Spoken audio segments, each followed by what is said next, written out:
All right, welcome back, everyone. For those of you out there in the ether, we had a beautiful array of cups of tea. Rosehip hibiscus was in there. I wasn't game enough to go to that. I don't know, it came back from Bali with Nikki, maybe, I'm not sure.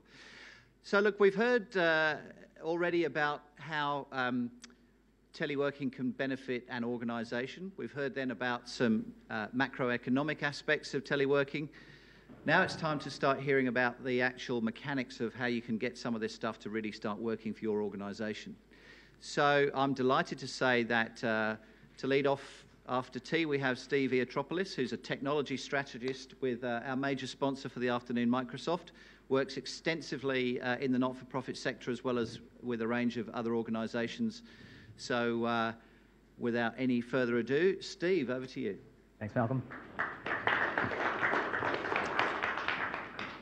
So whilst I work at Microsoft as a technology geek, we should say, I also have a moonlighting part of my life, which is I actually work closely with a lot of not-for-profits and community-based organisations through university work that I'm doing, helping students do projects effectively in one of their semesters. So an idea I had is, we've got a lot of technology going out to that community through DonorTech, but we don't really have access to labour. We don't actually have access to people who would actually put this technology together. So, we started to link up a couple of the universities through DonorTech, and it's starting to pick up some momentum. So, interestingly, that exposed me over the last few years to a number of the challenges, that the community-based sector and not-for-profits have to deal with. And it's quite interesting to see some of the points that Nikki was highlighting and Peter was highlighting. Is just sort of bringing back some of the projects that we've been working on. So today, I want to take 20 minutes, and I'll be joining forces with Biagio, who's managing director of one of our closest partners in a key technology called Link, which is video integration and video communication, as well as collaboration technology.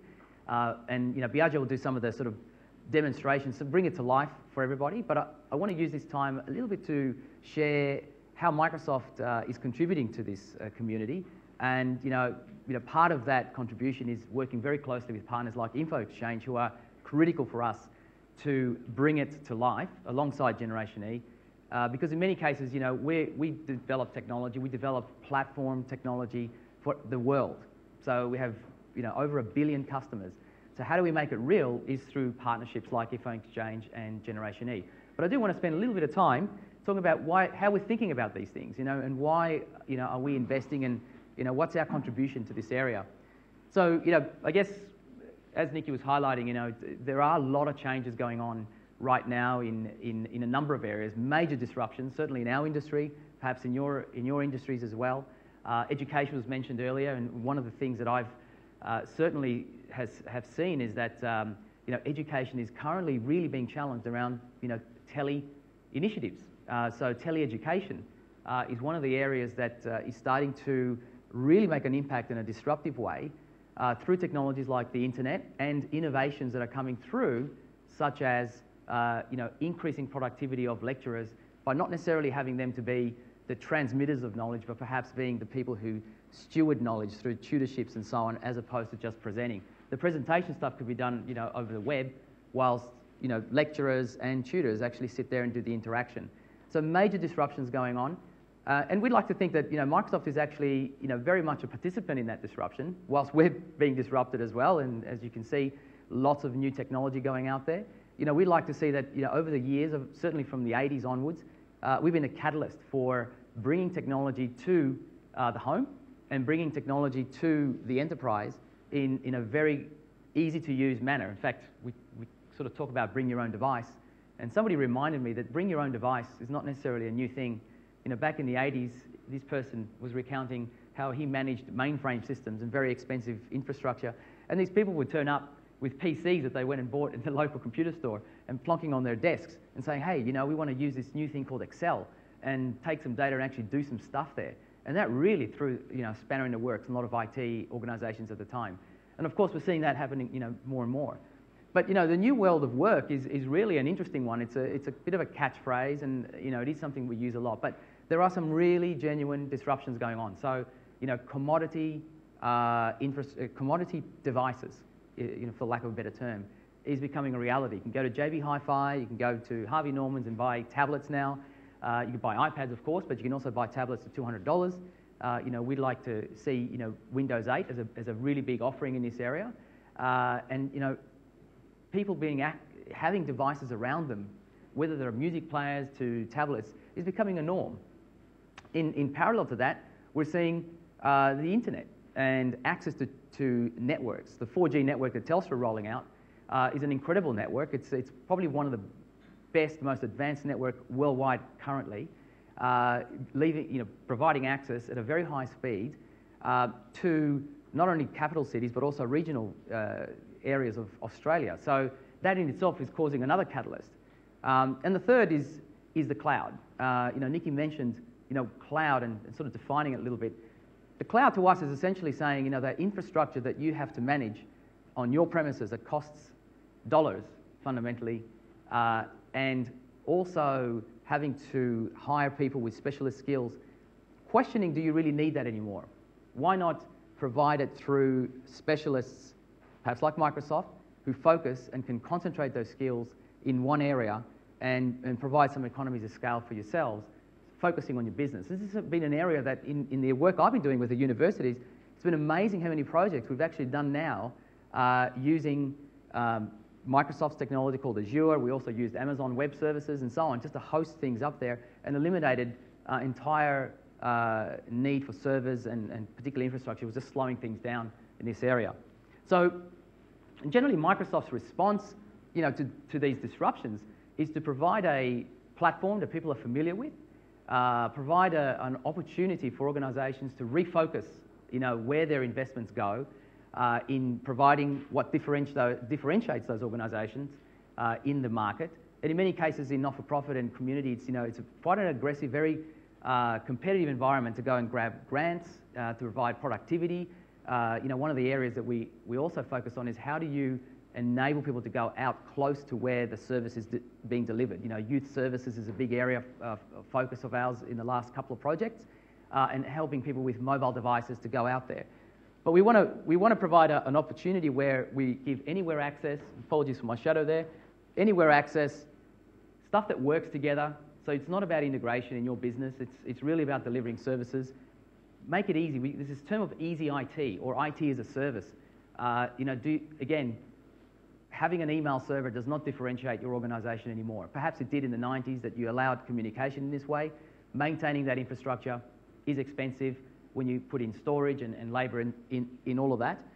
But of course, for that to work, there has to be a trusted service behind that to enable you to win your business cases at the board level.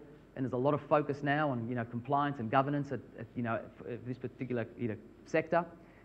How do you provide those services in a trusted, in a compliant and organised way, whilst still delivering the productivity advantages that Nikki were highlighting? So this is our proposition to the sector, is being able to provide that platform and enabling partners like Generation E and Infoxchange to actually make this real.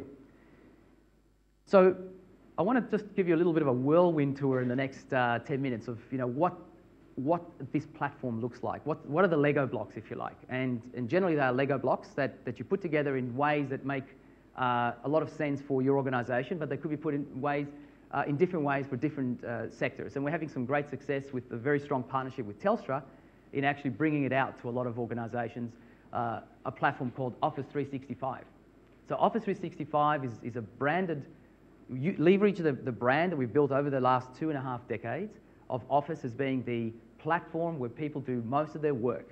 They create documents, they share documents, they have spreadsheets. There's no doubt many of you are using PowerPoints, and increasingly the documents are created in Office, but also increasingly being shared, and more importantly, building a social and a collaboration environment around that is becoming more and more critical for our organisation. So Office 365 is a very strong, leveraging the very strong brand of Office, but fundamentally it's an aggregation of these key technologies.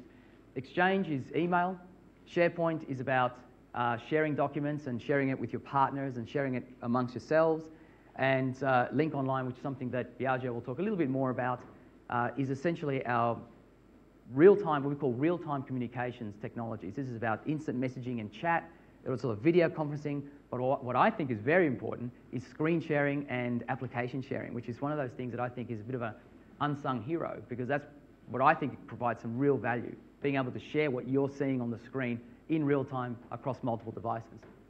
The way we think about it is that if we're going to be successful in this platform and differentiate with a lot of these platforms coming online, we want to really bring a couple of key value propositions to the market. Number one, we want to make sure that we give the best productivity experience, then follow through with anywhere access.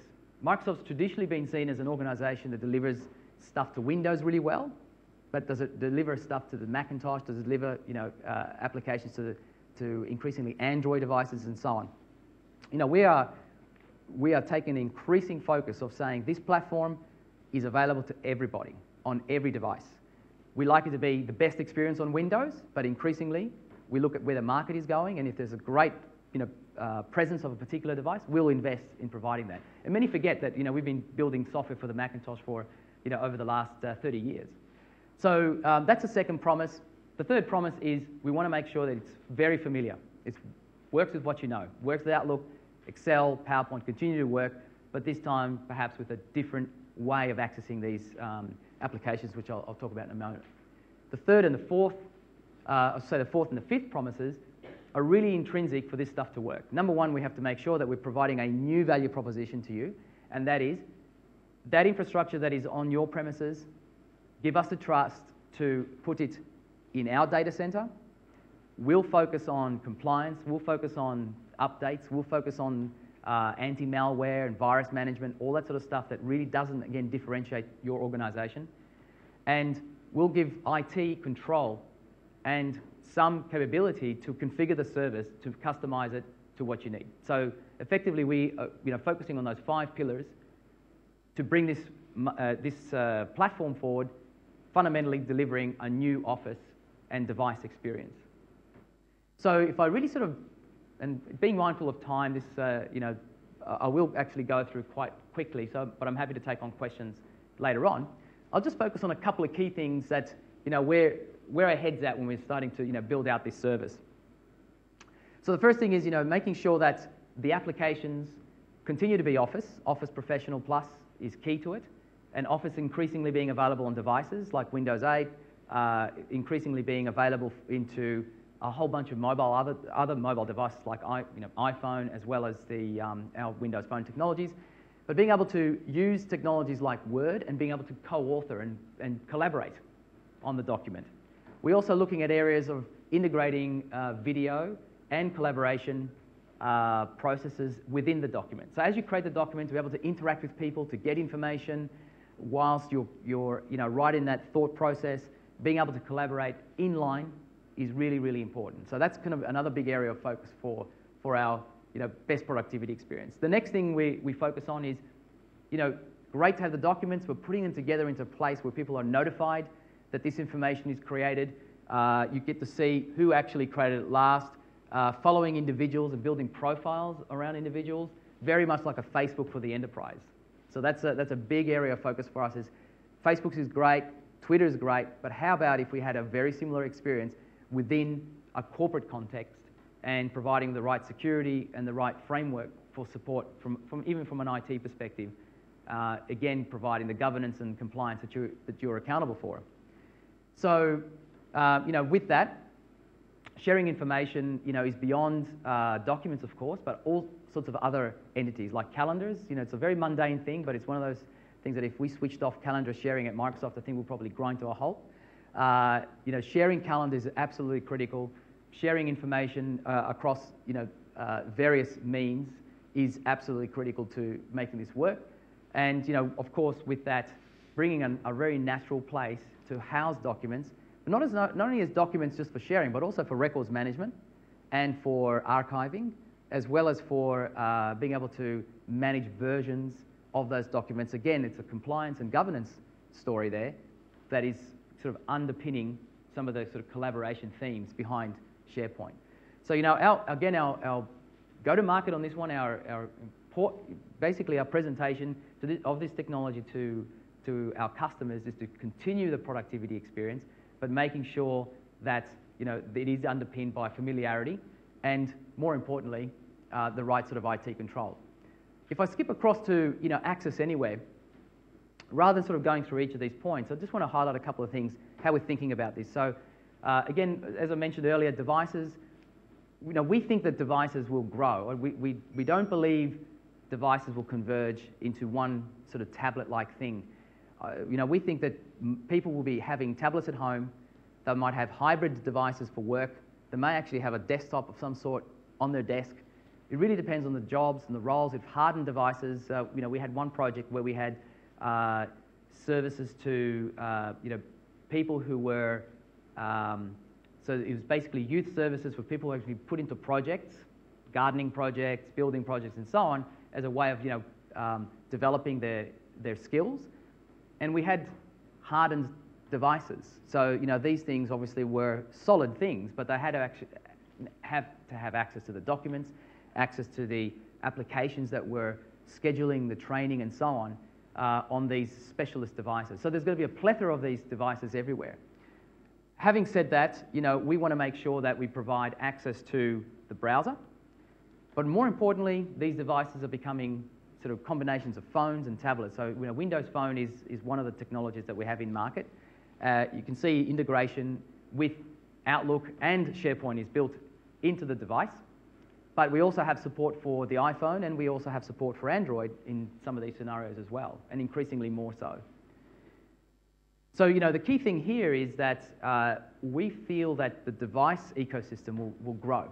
So as you're doing your planning in IT, as you're doing your planning in what productivity you want to grow inside your employees, you have to cater for that explosion of devices, and there will be all sorts of different forms and factors. The key thing, however, is that they all come back to a common platform, a common document repository, and a common way of collaboration. So again, it's really creating economies, but with the flexibility. So, talk a little bit about what works with what you know, and Office is evolving. So a large component of Office, and the one we're just coming into market is called Office 2013. Again, it's simultaneously shipped with Windows 8.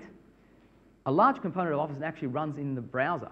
So you can access your Word documents, Excel, your PowerPoint, even Access. There's a lot of Access being used in community organisations.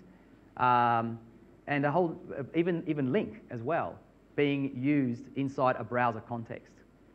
But of course, interestingly, we think apps as well are going to be another way of interacting with these devices. This is a little example of how we're bringing together the rich experience of Outlook, but also the web version of Outlook. And actually, you really can't tell them apart, right? They're starting to look very, very similar. So really think about, when we're looking at building the tools, we want to make sure we take advantage of these devices, but also make it very familiar as well. So again, lower the training, make sure we can capture the stuff that kids are learning at uni, and continue on with the tools that most people have been familiar with the last 20 years, while still being relevant. So we get asked this a lot, right? Now, okay, so we love the platform Microsoft, but where does this stuff sit, right? It used to be on the server, and I can point to it. If I had regulators or anything come to the office, or if I had to basically show some accountability to the data, where is it, right?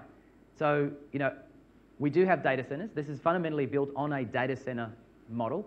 Those data centers you have choice at where those data centers which data centers will house your information. If you want Microsoft to house it for you, we have predetermined locations around the world. Singapore and Hong Kong are the closest ones for Australia. This is where the data is served. But we have partnerships as well, like with Telstra, to actually have that same platform delivered in Australia, if that's where you want to go. If you feel that the economies work better for you to have the data stored in Australia, you can work with our partners to do that.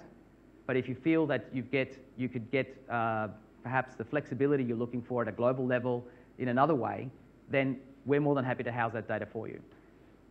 The key thing here is that we want to centralize all that work that you probably had to disseminate out to a number of different channels, whether it's through your own knowledge acquisition or virus software that you had to buy or other type of technology.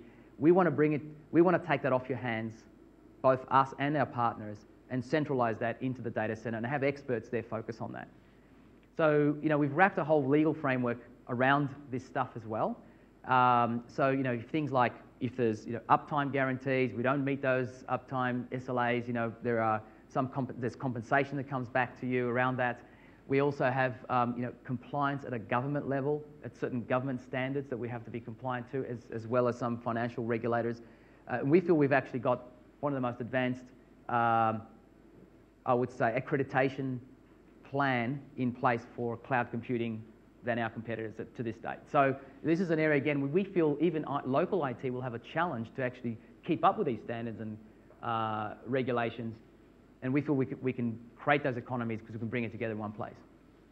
So, with that, of course, we also want to make sure that IT is a partner. In some larger organisations where there is IT, obviously management and being able to deliver these services in a consistent way will need IT to be a partner. We don't want to eliminate IT 100%. In some cases, IT may be diminished. It may not need it in small organisations. Large organisation IT takes the focus from keeping the lights on to being more proactive in creating value. That's our proposition to IT fundamentally. So if I sort of look at it quickly, the familiarity, anywhere access, familiar technologies for productivity, plus the promise around the underlying data centers and security. The three things that power the productivity story is Exchange, which fundamentally brings these capabilities such as, which I think are important, anti-spam, antivirus, personal archives. That'll be part of the service again. So if you had to go out and get storage to archive email, we can do that for you in the cloud. Again, the classic collaboration most people are familiar with, calendar sharing and so on. That becomes one of the core pillars of our Office 365 platform. The next core pillar is SharePoint. So this is a technology that allows you to build sites, to store your documents. It's a records management repository, and increasingly taking on that Facebook and Twitter for the enterprise story. So we've also recently acquired a company called Yammer. I don't know if anyone's using Yammer. It seems that everyone seems to be using Yammer. Everyone I ask, everybody's using it except me. And then I recently started using Yammer, and I really like it because it's very it is about like a Facebook experience, but it's within the confines of the enterprise. So I can sort of work without necessarily involving areas which I don't think is necessary in that sort of social collaboration. So I'm not particularly interested in games people are playing on Facebook, but rather Yammer allows me to have that same experience. So, but SharePoint and Yammer are going to be our key pillars to making that possible. And the one, I'm not going to steal Biagio's thunder here, but Biagio in a minute will show you the other major component, the bit that's probably going to influence teleworking more than anything, and that is Link technology. So Link brings together a whole bunch of elements that we feel is expensively priced in the market or potentially hard to configure, and we really want to bring a new proposition here on how we can make that an easy service for you to consume. So with that, I'll invite Biagio to show us this technology, and I'll wrap up by saying that one of the things that I've learned certainly in the community based sector, that on the projects that we've been working on, is that productivity is absolutely key, and echoing Nikki's points, and technology is, even small changes in technology I've seen create massive changes in the operating model of the projects that we've worked on. So with that, Biagio. Great, thanks Steve.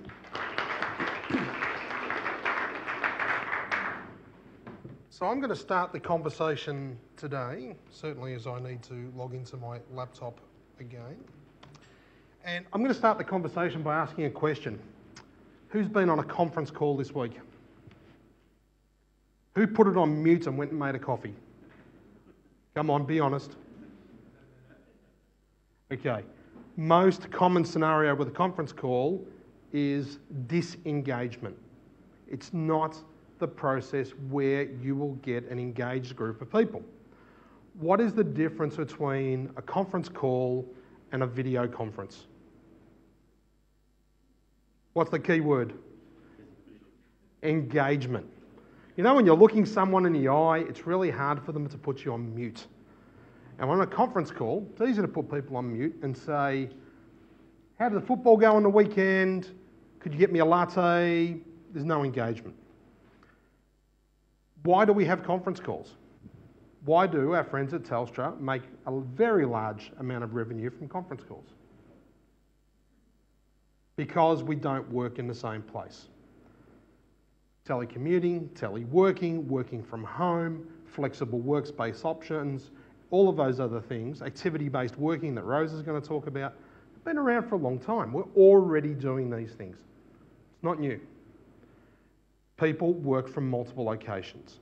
If I want to get their brain engaged, if I want to get their intellect engaged in the journey that I'm going through, I have to actually be able to engage with them in a way that is very similar to me looking you in the eye today.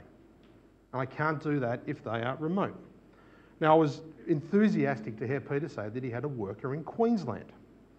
So I have workers all over the country. I have offices in pretty much every city in the country. And I spend about 3 hours a day on video, every day. And I spend 3 hours a day on video because I'm talking to people in the process of running Generation E as a business and talking with our customers and talking with our partners. What I'm going to show you is a piece of technology from Microsoft that enables teleworking. And that piece of technology is called Microsoft Link. Now, the next question I've got for the group is, does anyone have a woman called Jill working in their company? All right, a few people have. So I'm not picking on that particular Jill. But everyone has not the Jill, but a Jill.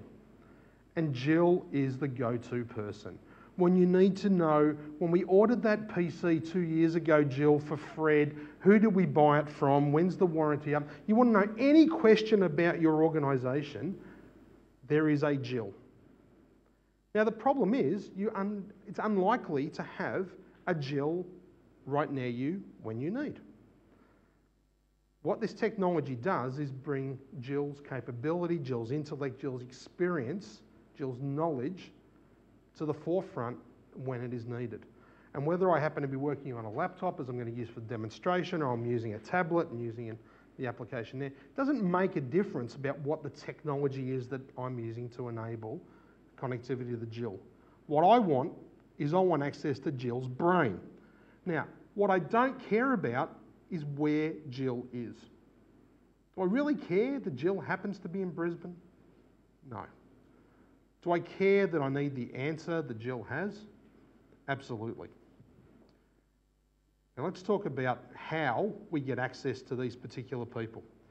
Now sometimes, as I'm just going to bring across this app and onto the other screen so we can see it, this is Microsoft Link. It's got lots of pretty colours. Now let's just talk about what the traffic lights mean, the red, the green and the yellow. They're your presence indicators. Now my presence at the top is set to Do Not Disturb. Why? Because I'm here and I don't want a phone call and I actually don't want to be disturbed. So presence is a function of two things, my ability to communicate and my willingness to communicate. So I might be willing to communicate, but I'm not able to because I'm presenting. It'd be pretty rude if I stopped the presentation and took a call. So I might be able to communicate, but I'm not willing to because I'm responding to a document, I'm really concentrating hard, as Nikki outlined before, and I'm not willing to communicate because I need to get this particular piece of work done. So that presence can be set in two ways. Either manually, I can click on the button and decide that I'm Do Not Disturb or I'm available or else, or it can simply come from my calendar. So as soon as my calendar says it's 2:30 and I'm in a presentation, my presence status will change. Now that presence gives an indication to the rest of the organisation about whether I'm willing or able to communicate. Now you also notice that I have a location set there right up the top. It says KPMG Theatre. That could equally say North Ryde Cafeteria. It could say, Building 16, Level 4. It could say I'm at home. It's actually giving people an indication. Because if I am able to physically interact with these people, I don't want to stop it. I don't want the technology to get in the way. Now, one of the other things that's really important is the image, the photo of those people. So we have about 100 people in our organisation, and when we have our twice a year to get together and we have a Christmas party coming up in a couple of weeks, people will get together, and if they've never physically met, it will not make a difference. And it's a fascinating thing to me within our business, because it doesn't matter that they haven't met because they've been on video or they've at least been looking at each other on link all the time, and that interaction, that communication is very comfortable for them. So if you have people that are working remotely and you don't want them to become disengaged from the organisation, you want them to be included, or if you're just not even sure where in a multi-storey building they are, this enables you to get some flexibility there. And there are some tools that even allow me to geographically locate, to GPS find these particular people if I want to. And one of the other reasons for doing that can be a health and safety scenario. So you may have outreach workers, you may have workers that are visiting people in homes, and you want to know that they're safe.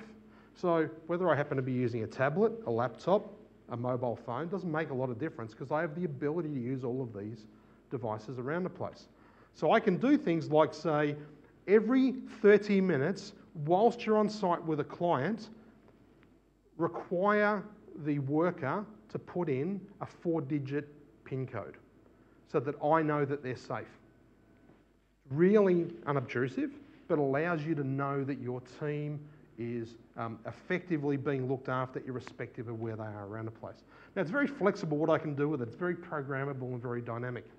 So what I'm going to do now is I'm actually going to pick on Lindsay. Lindsay is one of our marketing people. And the first thing I'm going to do is I'm going to start an instant messaging session, and I'm going to say, hi, Lindsay, just be a bit courteous. So Lindsay, I wouldn't normally do this. I would just launch into a video, but you're going to have a bunch of people on the call, so I think I should be polite. And hopefully, if Lindsay is actually doing what she's supposed to be doing and ready, she's going to respond to me. See, I didn't pray to the demonstration gods this morning, did I? Come on, Lindsay. Maybe she's pretending she's online. Well, she did. While I was sitting down before, she was chatting to me. So there you go. Come on, Lindsay. Say hi.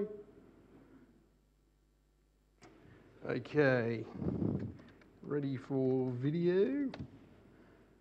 So now it's been one click for me to actually start an instant message with Lindsay. And for me now, to be able to start a video call, it's a second click. And I'm going to make a video call to Lindsay. She's going to look at me rather than you guys, but that's okay, you'll get the message. Hello, Lindsay. Hello. How are you going? So Lindsay's in our Melbourne office over in Richmond, and Lindsay's one of our marketing people. So Lindsay, thank you for taking the time to chat to us today. I wonder if I could be really nosy and see what you're working on today. Can you share your desktop with me? Sure, no problem. So in terms of collaboration, I can have people in different locations, people working. Now, there's not a lot of technology here. I've got a laptop and I am on an internet connection. Right? There's literally nothing else other than a laptop and an internet connection. Is your PC playing up again like it was before? No, it's coming through. Okay. Probably Is it there yet? Is it there yet? Oh, hang on. I've maximised you, so I may have... Oh, there you go. Oh, it was my fault. I didn't click the button. So in a second, Lindsay's desktop content is going to come through to me.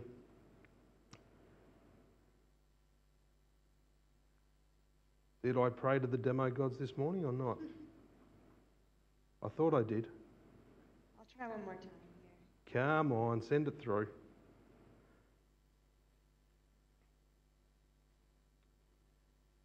Yep.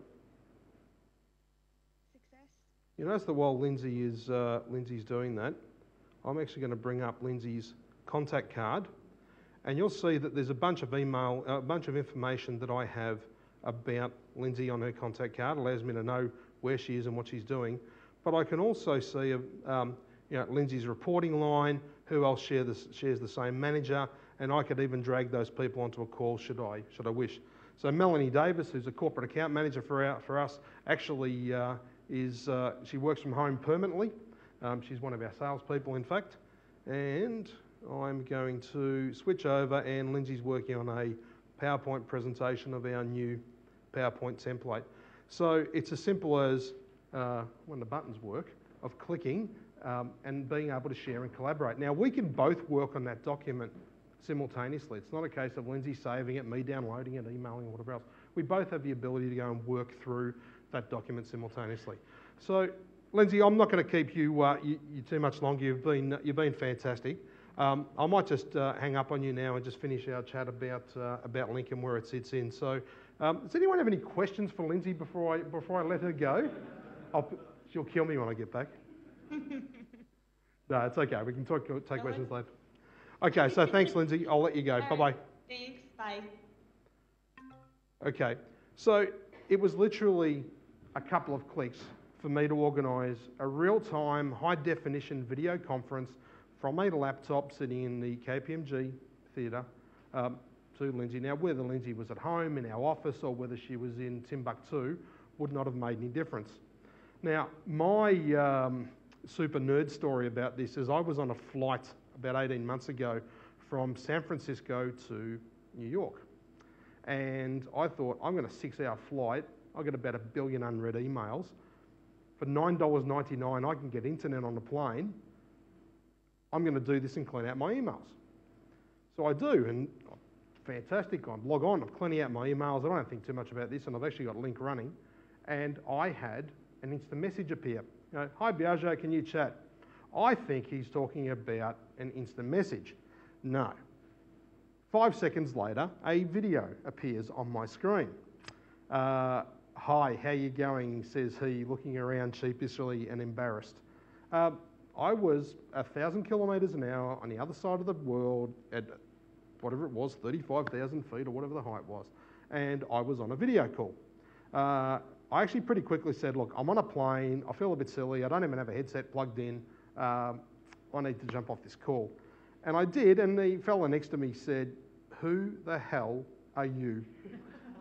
And I felt fantastic, I really did. It's good to stroke the ego sometimes.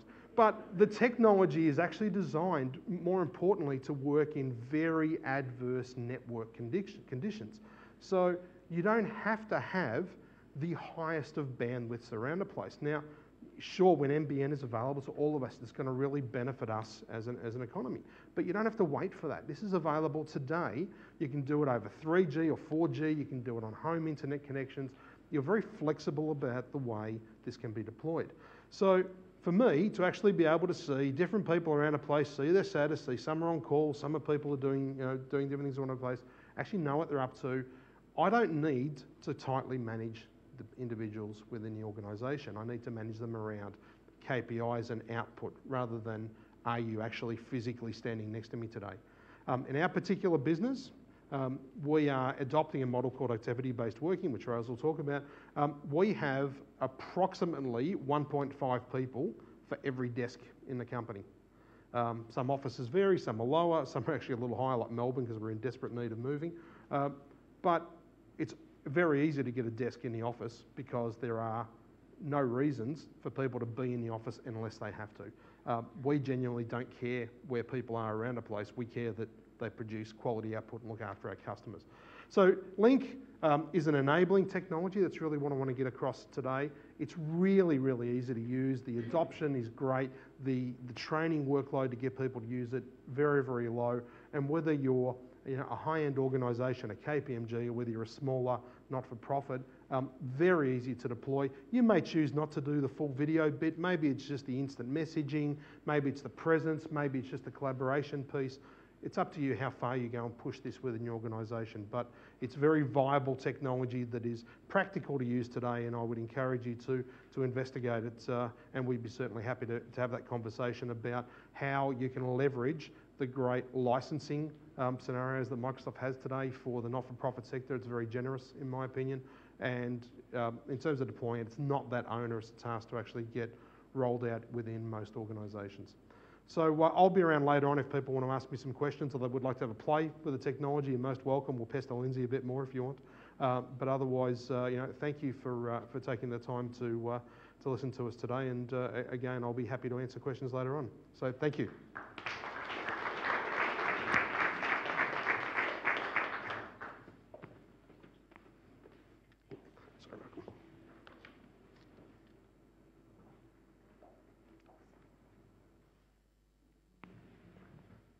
Thank you, Stephen Biagio.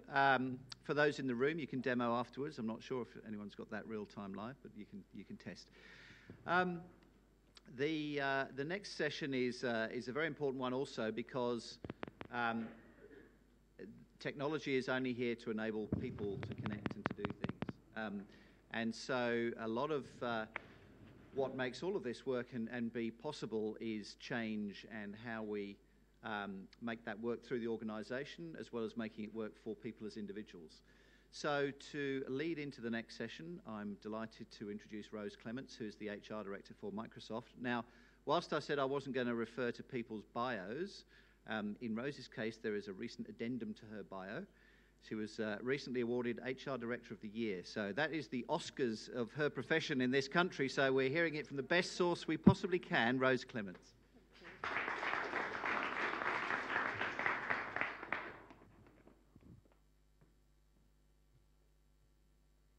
Thank you, and good afternoon. Leadership and change is in many ways a very broad topic for the 20 minutes that we have available today. But first and foremost, I'm going to ask each of you a question, and I just want you to answer by putting up your hand, and it will become relevant as we go through that 20 minutes. Who of you got up this morning and decided that you were going to have an average day today? No one. Who got up this morning and said, I'm going to go to work and I'm going to undermine my organisation, I'm going to make mistakes, I'm going to try and skive off and not actually do the job that I've been employed to do? And that's rhetorical. I don't need to see those hands. But interestingly enough, the question has relevance under this topic of leadership and change, because so much of what enables teleworking, so much of what enables us to give people the space to work when and where and how they need to starts with trust. And that trust comes from leadership. And many of you in the audience, whether you're on the webinar or whether you're here in the room, will be leaders of people. You will be supervising, you will be managing. And it's intriguing to me how often we expect and assume to be trusted. And yet, how do our organisations symbolise and systematise that trust to other people? I would challenge that the vast majority of the Australian corporate landscape, the workplace landscape, is built on a premise that people need to be present, be visible in order to be able to deliver the work that I know I need them to do. Because if they're not, how do I know that they're doing it? If I can't see them, how do I manage them? How do I determine their performance reviews? How do I determine who's going to get a promotion? How do I motivate them? How do I create teamwork in an environment unless they're there under my nose? So that's the challenge of teleworking in so many different respects. And at Microsoft, we've adopted not just changes to our systems and our symbols and our processes, but we've started with a fundamental philosophical premise that work is something that you do and not just a place that you go to. And when you're brave enough to really embrace that principle and that presence, then a whole lot of other things start to change and start to flow from that. Now, there are absolute bottom line benefits from having a totally engaged workforce. And speakers prior to me have spoken about many of the benefits, the productivity benefits, the engagement benefits, the economic benefits that we're going to have as we, as a nation, start to challenge the bounds of the status quo, to start to blow up our predispositions around the what, the where, the when and the how of work. And if we're brave enough to do some of those things, It's going to come down to the quality and capability of the leadership that we all bring to the roles that we do and the teams that we run and the outcomes that we have to achieve in order to be successful in our respective businesses. And this is the same whether we are in a not-for-profit organisation delivering services to the community of some description, or whether we're in a corporate organisation or a government department. We need to change fundamentally the way that we think and the way that we bring ourselves to the notion of work. Now, there are some statistics that have come from some research that was done by Hay, and you'd find similar research through organisations like Gallup, that absolutely quantify the value of employee engagement on the bottom line. And it demonstrates that 30% of the potential of organisations' bottom line results come from how people feel when they go to work each day. The climate, the environment, how do I feel great? Do I feel valued? Do I feel relevant? Do I feel respected as an individual? Or am I simply a resource or a number or a unit of work that is delivering an outcome for the benefit of somebody else? If it's the former, then there is an opportunity available to every organisation, whether they're delivering profit and results for shareholders and stakeholders, or services and productivity outcomes in any description. 30% of that bottom line business opportunity is there when people feel great about the work environments that they're part of. So how do you create that? Well, 70% of creating that great work environment comes from the quality and calibre of leadership. So if we're going to make change, if we're going to disrupt our work environment, if we're going to challenge the paradigms and status quo of where work gets done and how it gets done, then it points back and starts with leadership. And the Microsoft story, when we started to challenge the status quo, when we started to disrupt what had been the normal way of working for us, the usual way of working, and that was very much an office-based environment that was full of dedicated workstations and offices. And the types of behaviour that people were practicing by occupying that workspace, I now affectionately refer to as the human goat track. People would park their car in the same spot, they'd go in the lift to the same floor, by default they'd walk to their desks by the same route, they'd say hello to the same people every day, and by default they'd not say hello to all the rest of the people that they never passed by. And yet somehow we have fooled ourselves into thinking that collaboration and teamwork and productivity actually happen in those environments. We're not speaking to each other, we send emails over the top of a partition. We don't speak to each other. And this is where not only did we adopt this change in philosophy at Microsoft, but we changed the physical work environment as well as all of the systems and the symbols and behaviours that go with it. And this has been a journey that has taken us probably the last 5 years or so. But what has happened in that journey is that we now have employee engagement that has seen us win, best of the best employer accreditations in successive years and a number of other accolades. We talked about attrition and some of the challenges of turnover in organisations. Our unmanaged attrition is probably sitting below 5% per annum. We have 40% of our executive are women.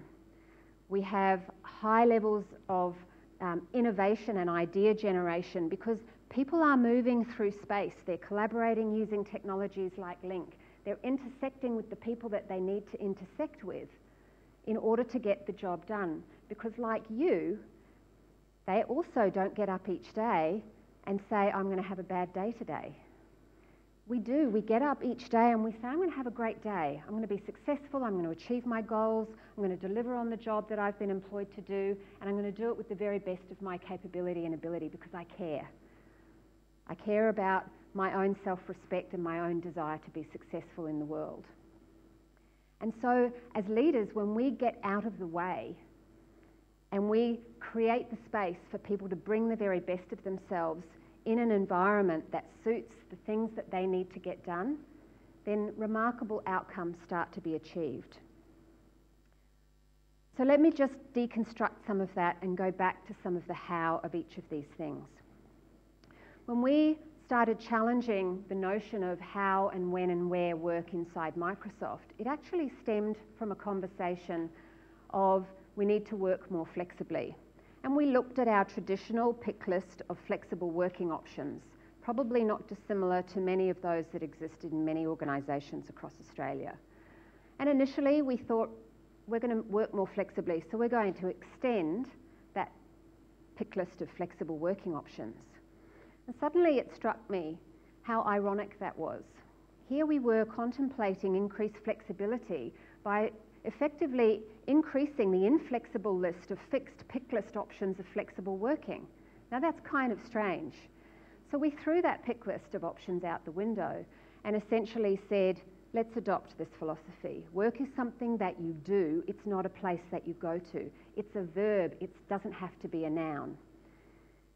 And so we invited all of our managers to have conversations with each and every one of their team members and openly and curiously ask the question, what do you need in order for you to work optimally in your life? It may be that you have children, it may be that you have sports interests, it may be that you hate getting out of bed in the morning in the cold in the winter, it may be that you want to go and do tuck shop duty at the school, it may be that you have community projects that you want to be involved in.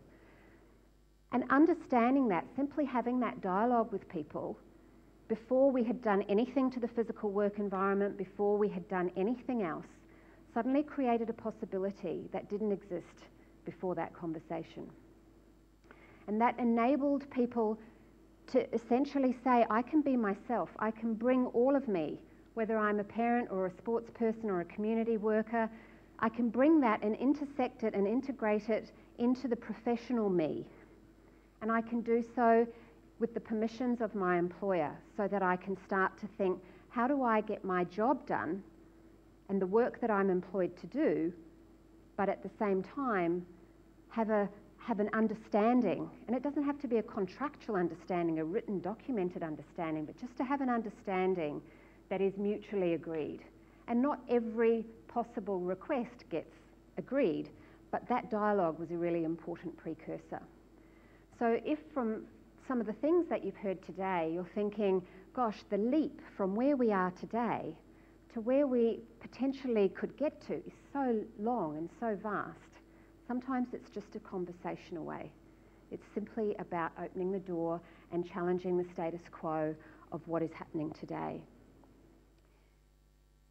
Some of the other things that we did were really to understand the attitudes that were permeating the organisation.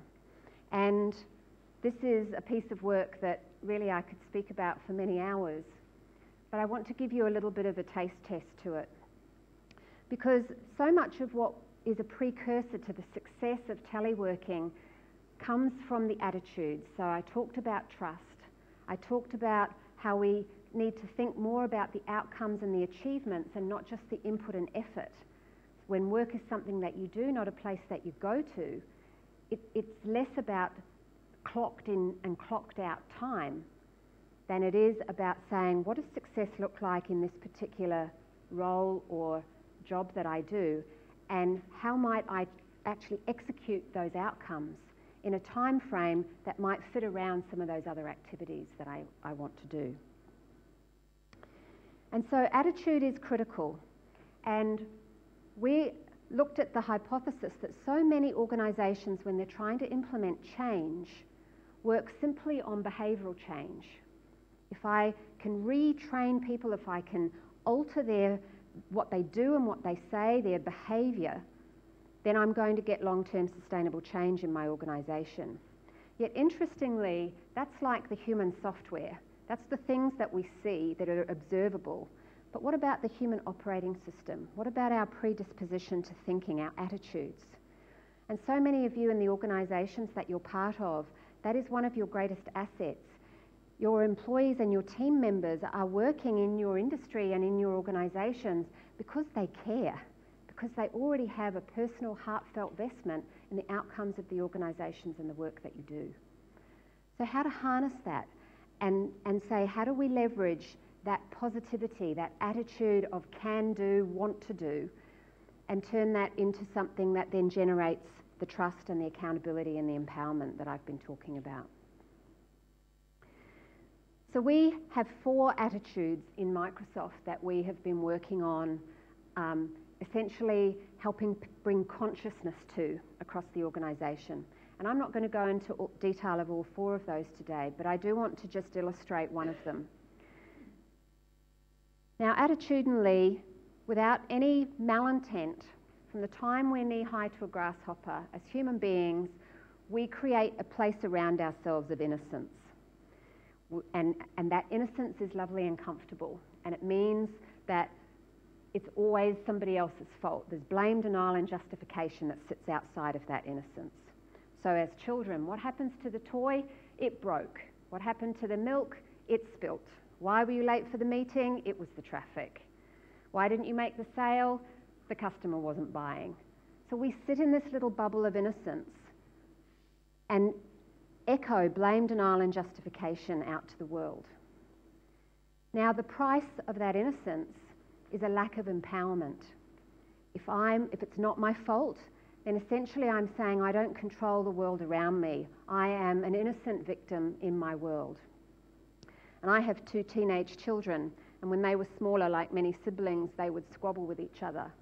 And inevitably I'd get called in to adjudicate some of the squabbles, and I would say to my son, why is Hannah crying?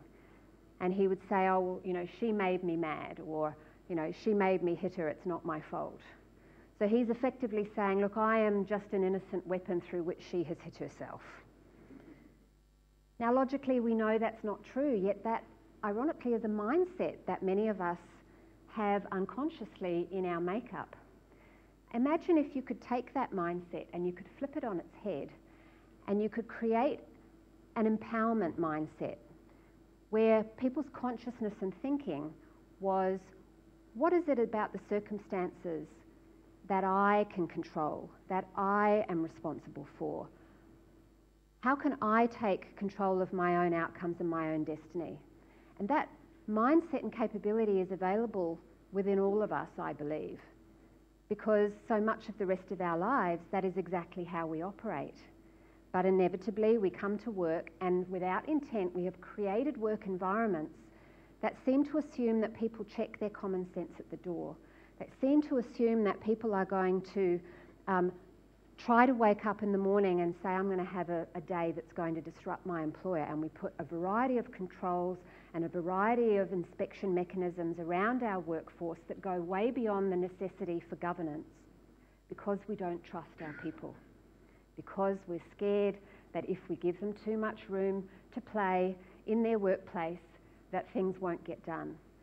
And ladies and gentlemen, I challenge you that there are many, many examples, and Microsoft is just one of them, where when you give people that space, when you enable them to work from home, from an internet cafe, from an airport lounge, from a train, at the beach, if you don't mind them getting sand in their equipment, but anywhere really, I joke about that, but anywhere really that you can access the internet, people can now, as we've seen evidence today, can be connected, can be part of your work environment.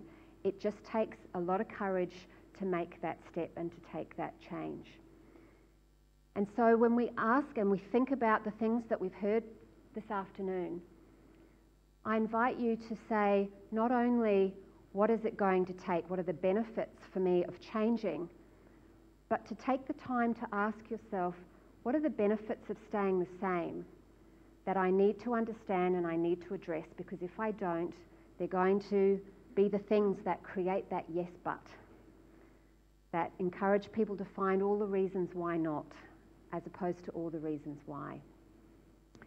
And by exploring that question, what is it that might be holding on to the current status quo of the work environment, the attitudes, the behaviours, the systems and the symbols that are currently embedded in our organisation that I might have to unwind and pull back. That's where the work opportunity is, through leadership, to create this change.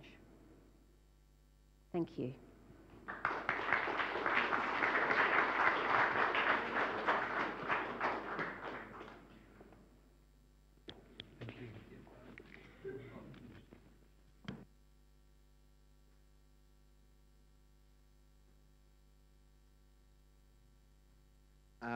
Absolutely fascinating and thought-provoking stuff there from Rose, and I don't think it's hard to see why she won this award and why Microsoft is such an exemplar and why they're supporting this afternoon. And we might get to explore some more of that with Pip in the panel session a little later on. But before we get to that, Jason Barker is going to talk to us about his experiences of working in the disability sector and what we can see there.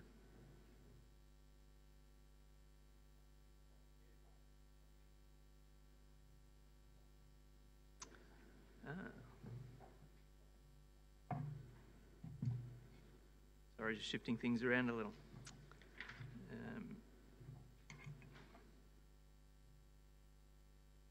I don't know if everyone can see that from up the back, but it's a little man up in a cave on a hillside with his laptop and connection. I love working from home, but need one heck of a long extension cord.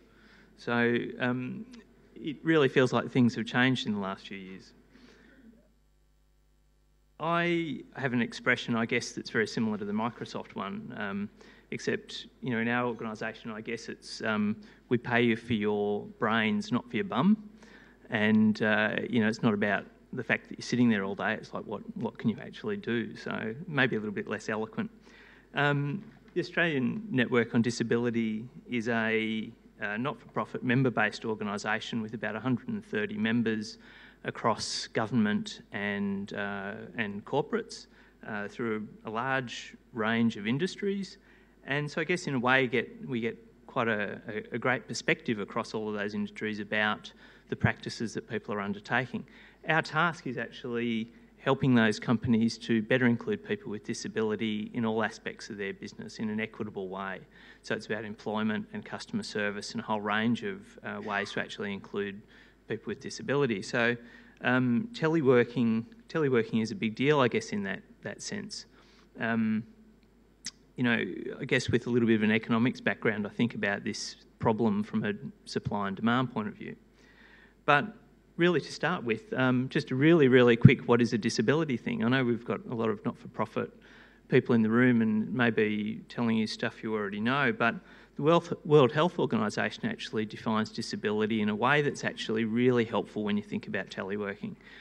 People often think about disability as a big list of medical conditions, but now more commonly it's thought about as an interaction between someone's medical condition and their personal experiences, the environment, and the barriers that they come into contact. Could be policies, procedures, attitudes, which then sort of defines what sort of level of functioning that person has.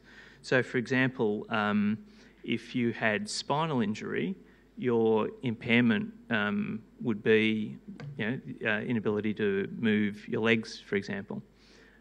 Your activity restriction would be, perhaps you can do most things using a wheelchair. You can get just about everywhere. You can do most things, but your activity limitation is about your ability to stand up and walk.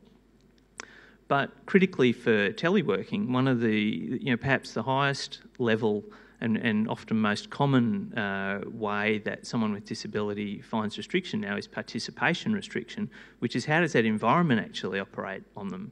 Can I get that job? Can I go up those stairs? Can I participate in a training day where, in fact, all of the, and this is one of our members had this situation recently where one of their staff members in a wheelchair went to the training day and spent 2 days where the facilitator ran every single group activity as, come on now, let's stand up and we'll go outside.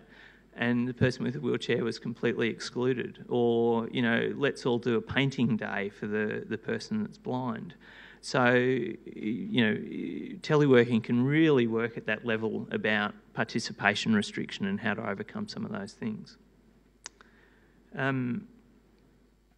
So, National Disability Strategy was launched by the Australian Government in 2011 and recognises that people with disability achieve their full potential through participation in inclusive, high-quality education and meaningful participation in the workforce.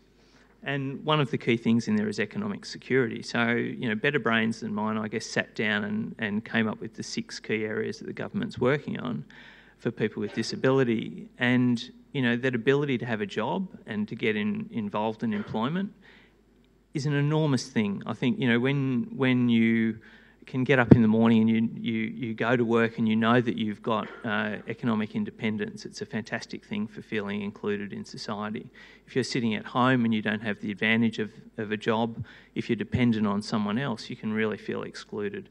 So teleworking starts to really open up those opportunities for people. One thing the Australian Network on Disability does is to assist our members with an internship program where we connect penultimate year university students with our roles that our members have for summer and winter internships. Many of these students have got remarkable degrees, and just recently sort of sat and listened to the example of a law student, incredibly capable person, very marketable degree, great results, but because of their chronic fatigue syndrome, looked at the list of available opportunities and said, navigating peak hour trains and getting to where I need to go is just too stressful and too tiring for me. The taxi's too expensive, and basically I don't feel like I have access to those opportunities. It was a real struggle about how they would get to that place of work at the time. And the really great thing is, working with the employer, it's then possible to say, well, is there a way around this peak hour travel and this peak hour, the peak hour work for this person? And with careful, you know, route planning and consideration of how that person could be involved, you know, a later start or teleworking from home in the morning became actually the option that opened up employment for that person with disability. And that's especially great when you see that with young university aged candidates with disability. You really start to appreciate that their world perhaps is going to be a little bit different to some of the older people with disability in Australia. So, you know, teleworking is not just all work from home, it can also be part of the week or part of the day, I think, which is a really important thing to imagine. The other bit is, you know, unless you've got a disability, you know, I don't have one myself other than rapidly failing eyes. And, you know, it really takes time to sit down and think, well, what is that situation like for someone with disability, and how do they actually work their day? And you start to think about someone in a wheelchair, for example, that's needing to plan the accessible station at both ends of their trip. You know, deciding whether they can get employment based on the topography of the location. Now, we're moving offices in December, and I was lucky enough to get the job of going to find the new property in Sydney and looking for 100 square metres. Let me tell you, really, really hard. I was restricted to, you know, between Wynyard and Town Hall, 150 metre wide strip, probably 900 metres long, in a building that was accessible. And, you know, I don't know, 30, 40 properties, and even then I think what we've got is a little bit of a trade-off. It's really, really hard. So if you put yourself in the position of someone with disability and the company, and start thinking about teleworking as a way of completely unpinning that and removing some of those access obstacles, you can really see that it's going to benefit inclusion of people with disability. I think the other thing to bear in mind, you know, we'll talk a little bit about our office later, but often teleworking is talked about as a benefit for existing employees. But I encourage everyone to actually think about teleworking as a key attraction strategy and a way of actually open, not only for people with disability, but making it a key way that you attract people, knowing that you have flexible work options and you are a company that can demonstrate real flexibility. And from my perspective, actually, my son has a disability, and as a carer, flexibility in work hours for me is a really critical thing. We'll talk a little bit about that later on as well. But so what's the situation of employment with people with disability? You know, fairly unbalanced, I guess you'd have to say, which is people without disabilities is back in 2009, and I think the numbers are pretty much the same today, but, you know, 5.1% of people without a disability are unemployed. When you start to look at the group of people with disability who have an employment restriction, that is, I'm finding it hard to get employment for a particular reason, that's up to 12, or I can work, but I have a restriction around my employment, that's around 12.7%. The workforce participation rates, that's I'm in a job or I'm looking for one. People that are able to work with restrictions, 72%, and people with no disability at 83%. And I guess, all of that's nice and, well and good, but the ABS is kind enough to, the Australian Bureau of Statistics is kind enough to dig it down into the reasons as to why. Why is there this gap? What do those people that are recording the 72% say are the restrictions around employment for them? And anyone want to guess what number one is? Anyone? Come on. No? Access, physical access, premises. Ability to get there. I think most people would probably guess that. A lot of data on here, but these are the top reasons why, these are top employment restrictions.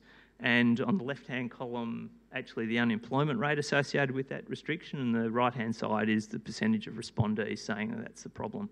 So restricted in the type of role, difficulty in changing jobs or getting the preferred job, restricted in the number of hours, needs time off work because of disability, needs ongoing supervision and assistance. As I read down that list and think about social inclusion, I'm going, teleworking can actually work really well to mitigate a whole bunch of these things, and in fact, look where modified buildings and fittings sits. So, people think there's sometimes an employer fear about, if I'm going to employ this person, I'll have to go and fix the ramp, I'm going to have to do this, I'm going to have to do that. Not every disability is about mobility, and at the end of the day, your flexible workplace, your ability to adjust and accommodate hours to give people with disability the chance to actually visit the doctor that's close to them, starts to become a really key way to open up employment opportunities for people with disability. Now, I can't help it, I love spreadsheets as well, so I did a little bit of a spreadsheet. And I did a little bit of a calculation too. I decided I'd do some social engineering here and half close the gap. So if I half close the gap on the current rate of unemployment for each of those types of restriction, how many jobs do I create? And the answer is, if I total that up, it's about 11,100 jobs. So if I can half fix the problem, I've created 11,000 jobs. So we saw some data before. I think that's kind of a compelling argument for me. Look, as I guess have the benefit of working in a really small company, but I've also worked in a really big one, and get to speak to loads and loads of members in large companies, I start to think about what it is that sort of makes teleworking work. And the best cases, I guess, I see as I talk to my members of teleworking seem to be multinationals, and particularly US-based ones. The likes, I guess, of Amex, Cisco, IBM, I don't know if you put KPMG is not really in that bucket, but they're very good too. But it seems that the availability of technology is pretty seamless and it's easy to use. There's a necessity probably around video conferencing based out of the fact that people are spread everywhere and head office is probably somewhere else as well. They've realised cost savings around it. It's like they're smart enough to sort of go, man, I can save a heap of money here. There's often a name for what they're doing. That mode of work has a name. It's like, blue time or green time or some type of time. And it's common that it's actually got some sort of name, and there's a critical mass around it. So, for the example we've seen with Microsoft, they've built a culture around it. I think Australian corporates that I look into, we've got some really good examples of people doing good things, but it seems to be when they move head office is about the first time that a lot of Australian corporates go, and we're going to re-envisage the way that we work in this new office, and it's going to be a new style, and we're going to be paperless, and it's not until they move that the investment in technology, the work preference, the work style starts to really get thought about hard. But we do have some really good examples. Roads and Maritime Service have been running, centres in, I think, Central Coast and Parramatta for probably 15 years where people can go to telework. The banks, surprisingly, are really good at it. I think NAB recently is starting to really connect that disability and teleworking thing quite well, and as mentioned before, Westpac has for some little while. But they're all really big. So hands up who's in a not-for-profit organisation. Okay, a lot of people. Hands up who thinks that this is all too expensive for them. No? Okay, good. I've got to say, as we were starting to move office and thinking about how we do this, our natural inclination was, God, but that's going to cost a lot of money. And I think as we looked through that, we're a small company, but we're growing. Our staff are geographically spread. I don't know if you know Sydney, but we've got people from Sutherland Shire to Campbelltown to Willoughby to the city itself and further afield. We've discovered Microsoft, Office 365 and adopting that technology as we move forward. And it's like an awakening. It's like, we'll be able to do this video conferencing thing. That's not just good for us, but it's also good for our members. So we have a whole bunch of member contacts that it's actually going to benefit as well.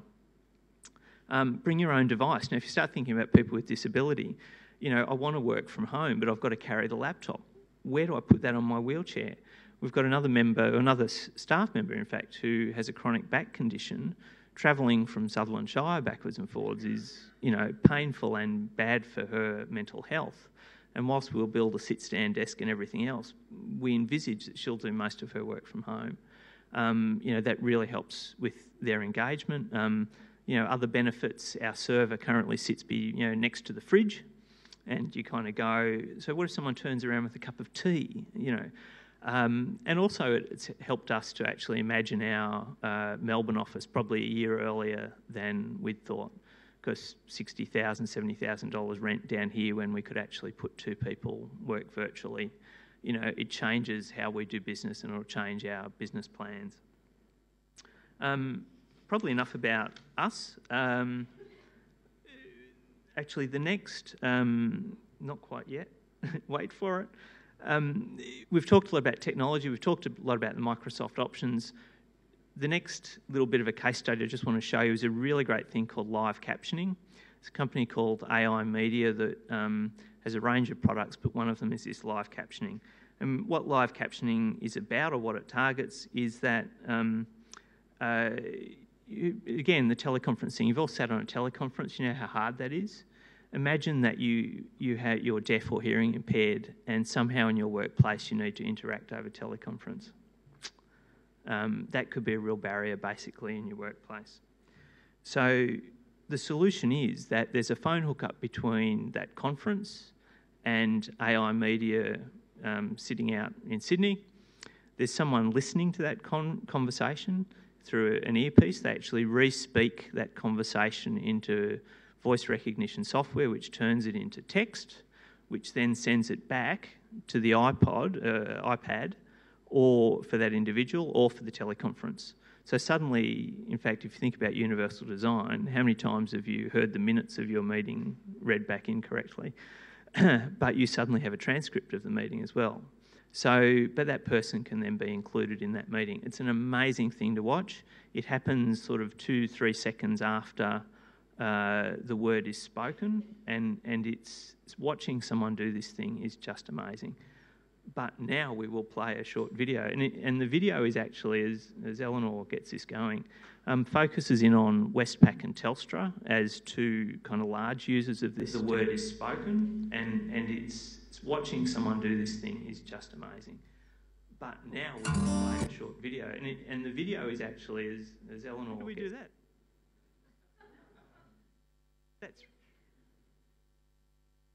working, not working. And it's watching someone do this thing is just amazing. But now we can play a short video. Well, that looks like it's not going to work.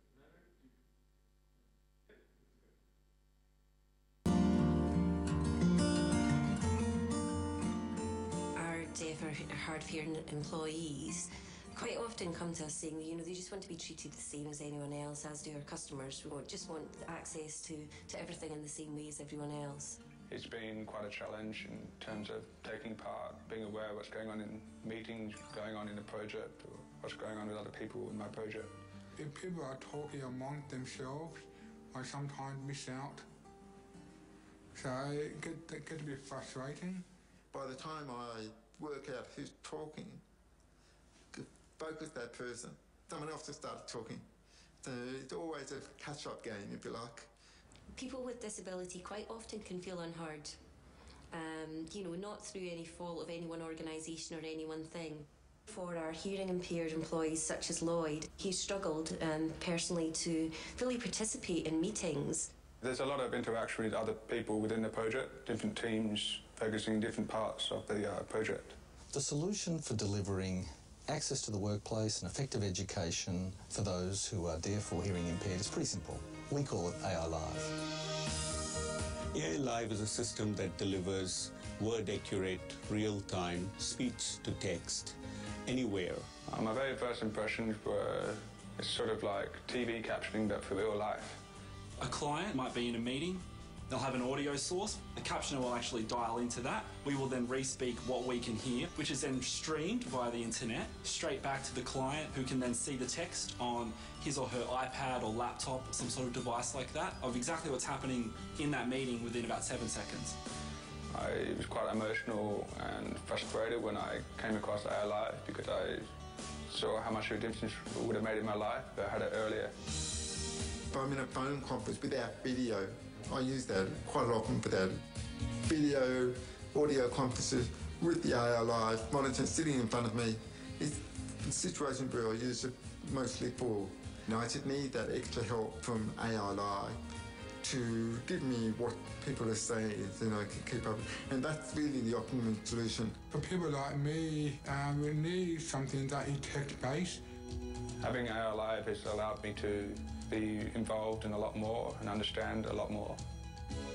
AI Media is a commercially focused social enterprise whose mission is to make sure that the deaf and hearing impaired get the access and inclusion that they currently don't get, and we believe that our solutions will change the way that they experience their lives.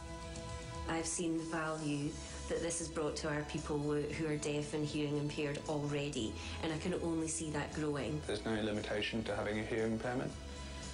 There's no communication difficulties with people who don't know how to sign and people who do.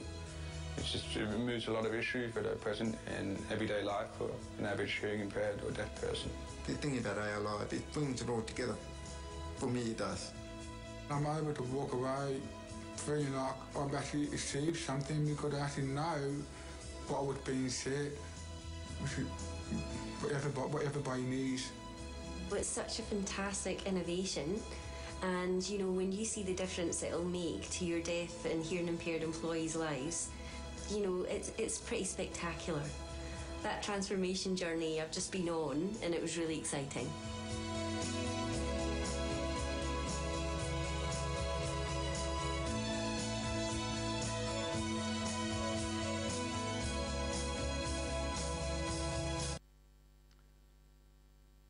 There you go. So I think, you know, there's the surrounding technologies also are really important to think about in the context of including people with disabilities. Video's great for a percentage of people, but there's some other things to think about as well. Look, just really quickly, I was thinking about the barriers as well on the supply side of this conversation, you know, what sort of stops the provision of roles for people with disability. And to me, it was actually three things, and it mirrors, I think, a lot of the stuff that we've heard about today. But, you know, the job specification itself, when you start thinking about roles and you start thinking about teleworking, you know, it's also really important to break down what the key requirements or the inherent requirements of a role are. So, for example, you know, you sometimes see something like driver's licence required, when in fact what that's about is the ability to travel or the ability to communicate with business partners across Melbourne. So as you start looking at individual requirements, actually just having a realistic breakdown of those so that they're accessible to people with disability. And from a teleworking point of view, just being really clear that it's a teleworking role or not, and some roles, our reception desk will struggle not to be a physical presence. Mutuality, we saw through that projection on Link, the ability to flag when you're in the office and not in the office. There's a big two-way responsibility, I think, with teleworking, that you take accountability and responsibility for your own work as well as just expecting permission from the office. And mutuality and accountability start to build trust in an organisation. So if you're doing the right thing, that builds trust with your manager as well.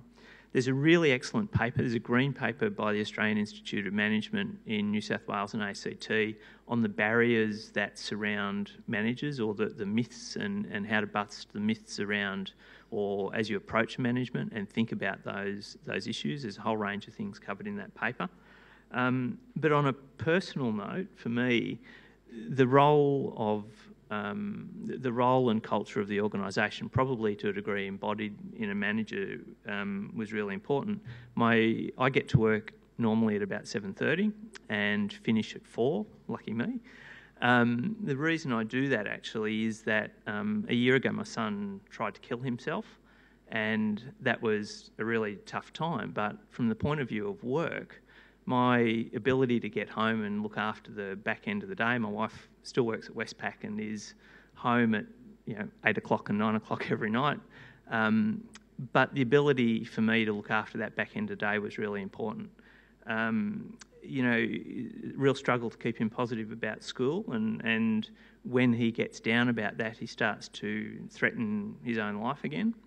And so I got to the point the other day where we were having some problems. And literally, this is the email I sent to Suzanne. I'm looking to start and finish a little bit later over the coming weeks to make sure that Scott gets to school in a good frame of mind. I expect that I'd be in about 9 o'clock and work back. He didn't quite get to school today. He was so upset Louise couldn't persuade him. And in fact, knowing that I was in Melbourne today, he didn't get to school today either. But anyway, the response back from Suzanne was, Jason, no problem. You could consider coming in later and then leaving at around 4 to work at home. That way you could maximise your support to the boys when you're not travelling. Would that work for you?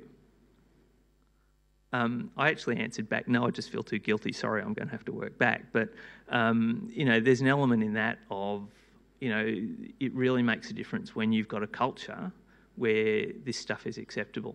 For me, that was about starting to change mode of hours and stuff. But, and from a mutuality point of view, I think it's important to ask.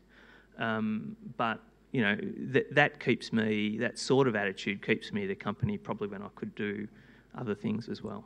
So, thank you.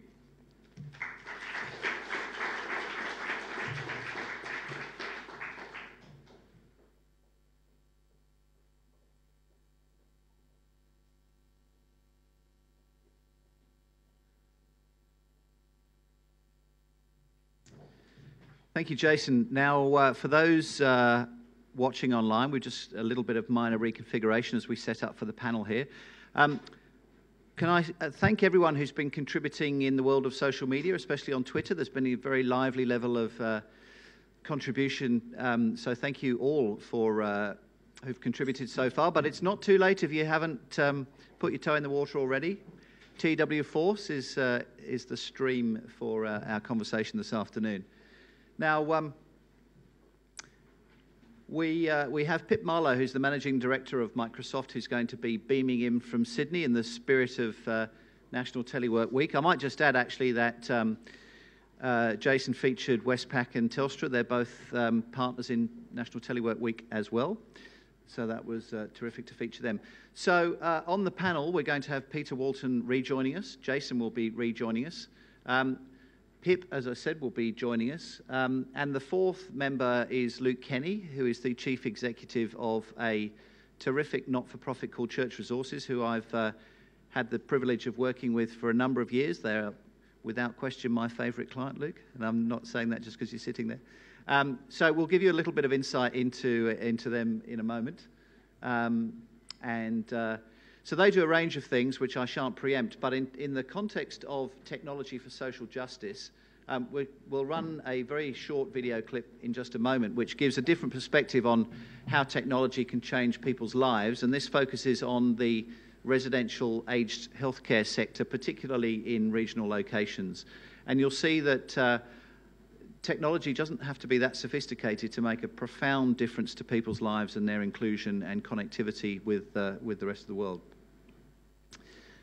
The other sorts of things that we've been doing is offering access to the internet that we couldn't do very well before, and we've got people in the facility that used to be very reclusive that are now actually coming out and acting as mentors to other residents, showing them how to use email, showing them how to use Google Maps, and again it's breaking down that shut-in feeling, using the technology to show them that they're still part of the world, and they're enjoying it immensely. They can do Skype with their families, so we've now got a program in place where we're linking in through Skype into speak with their family member who they can't get to visit very frequently. So it's made a big difference to them to know that that access is there for them. You know, we've got a lady living here that's talking to a family in Townsville. Very rewarding. I enjoy the family contact. It's very different than a phone call, and for the sake of the grandsons, only being 4 and 2, it's fantastic to see the changing in them. It totally lifts their spirits to be able to keep in contact with the family that they now can't be with. But it's not even so much for the residents, it's also fantastic for the family, for them to be able to keep in contact. I think they get more of a thrill out of it than our residents do. If we didn't have Skype, she would only get to see them twice a year. Yes. And when there's grandchildren that are so young... it's changed my life, it really has. You just have to see the smiles on the faces when they Skype, they just love it. We have really focused on the resident and being able to reduce that social isolation because they are restricted to the facilities, and being able to stay in touch with their family and friends has been just a massive win for the project. All right, so panellists, please join us up on the stage. Just got to mic people up quickly. That's all.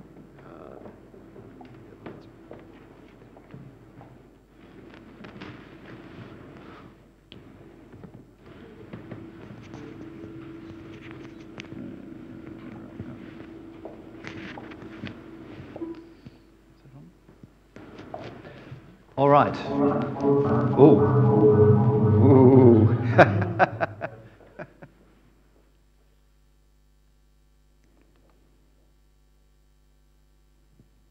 Now, Pip, good afternoon.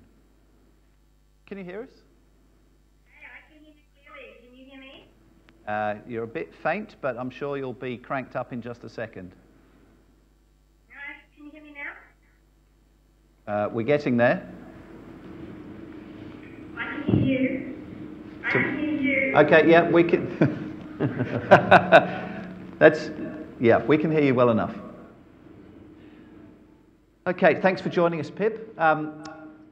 We'll come to you in just a second, if that's okay. So we've got 3 panellists, including myself. As to my far left, it's Jason, Peter, and Luke.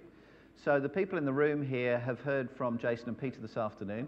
Luke Kenny's CEO of a not-for-profit called Church Resources. We've just run a short video about some of the work that they do. But Luke, maybe if you could just give us a couple of minutes on Church Resources and the work it does. Thanks, Malcolm. I can. Basically, our organisation is here to work with other not-for-profits in the country. We work with currently 9,100 different not-for-profit organisations, and we run a group purchasing model. And effectively, we're here to work with those organisations across 35 different purchasing contracts, across 11 different categories, to help not-for-profit sectors save money, be more efficient in what they do in their service, and also avoid cost. An example of the scale, I guess, of our business is the last financial year we've just finished. We aggregated $254 million worth of spend in the not-for-profit sector. That was across those 9,000 different not-for-profit organisations. And we think we've saved somewhere in the order of $40 million for those organisations, again, be it in the price they didn't have to pay, the efficiency they gained through the solutions that we provide, or the cost they were able to avoid. A lot of our work is focused on the mission of our members, and they might be, in the case of aged care, we do a lot of work in aged care. We do a lot of work in the education sector, so a lot independent schools, Catholic schools, Anglican schools, Lutherans, doesn't matter, working with their organisations in terms of how can they be more efficient and stretch their expenditure further in terms of the service they're there to provide. I guess as an example of some of the things that we do, the telecommunications space, like Microsoft and like other organisations today, we have a big partnership with Telstra. We manage $85 million worth of telco spend in the not-for-profit sector. We do a lot of work in food. Our food work with aged care and education is in the order of $60 million per year. And again, that's all about getting efficiencies and aggregated scale out of our not-for-profit people. Doesn't matter how much they spend. They can spend $1,000 a year, they can spend $1 million a year. They all come together to benefit from that collective buying outcome. Some of the other things we do is energy. A big space we're working on is power. How do we reduce the cost of power in a not-for-profit organisation, because it is climbing, but we have the ability to deliver savings through that aggregated buying model that we have for the not-for-profit sector. That's a little bit about what we do. We are a national organisation in that context. What's the relevance here? The Connect Care program that you saw is very much related to telework. And I guess if I come to it from this perspective is our job in Church Resources is to work with the not-for-profit sector to lead and demonstrate leadership in terms of how things like telework can happen. There's lots of fear in the not-for-profit sector about how these things could be deployed in their organisation, with their people. We've heard lots of stories about big private corporations, aside from James's organisation, have or two people. So how do they deploy some of these initiatives? And our job is to make this accessible, low cost, and create that opportunity for them to take that first step to change the way they operate. And that's a big part of what we try and do in this particular space with telework, is help those organisations take that step to change. Then once they're away, we find the innovation and the passion inside a not-for-profit organisation to deliver their mission starts to take on board some of those things that we're doing. That space, what you saw today in terms of Connect Care, is very much what we're about. Visiting program that we have, that we're working through lots of not-for-profit aged care facilities today to bring that sort of technology, high-speed broadband, video conferencing capability, and then explode that out into teleworking opportunities across the not-for-profit sector, supported by the things that we do. That's probably the most relevant, I think, Malcolm, to what we have done. A final note on our relevance. We've just moved into video conferencing, working with Telstra, with a provider for equipment, with negotiated arrangements that make it affordable for not-for-profits to play with this information, this hardware, this capability, wrapped with a training program underneath it. And that's also now the work that we've been doing in the last 6 months to make this available and demonstrate. And a lot of our work now is showing not-for-profits how it works. We run all of our board meetings by video conference now. Our board meetings run for 7 hours straight by VC, dialing in board members from a distance. We have one-to-ones with remote workers here in Melbourne and Queensland using the video conferencing capability. We have an app on our tablets that we can use video conferencing through here. So we will dial in customers, we'll hold meetings with members or with suppliers simply using mobile technology, and that's, again, part of why we're in this space, trying to lead this activity for the not-for-profit sector and make it something they can afford to do and have courage to take on the change. So that's where we come Terrific. from. Thank you, Luke.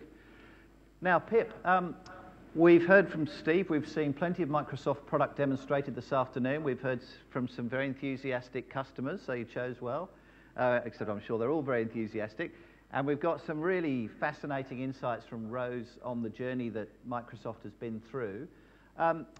It certainly sounds that Microsoft is now a very sophisticated organisation in its concept of work and how it enables people to work in different environments, and how you've managed to really go on quite a lengthy journey of making work an activity and a thing you do, not a place that you go to. When that journey started 5 years ago, did you have any sense of where it was going to go, or did you just start, you know, a long journey starts with a single step, and you know, you probably had some outlines, but you know, could you give us a sense from your point of view of that journey from a leadership perspective? Sure. I'm really happy to. I want to thank you for including us today. I just want to stop and make sure you can hear me okay before I go any further. Can you hear me all right? It's not perfect, but we're good enough. I might try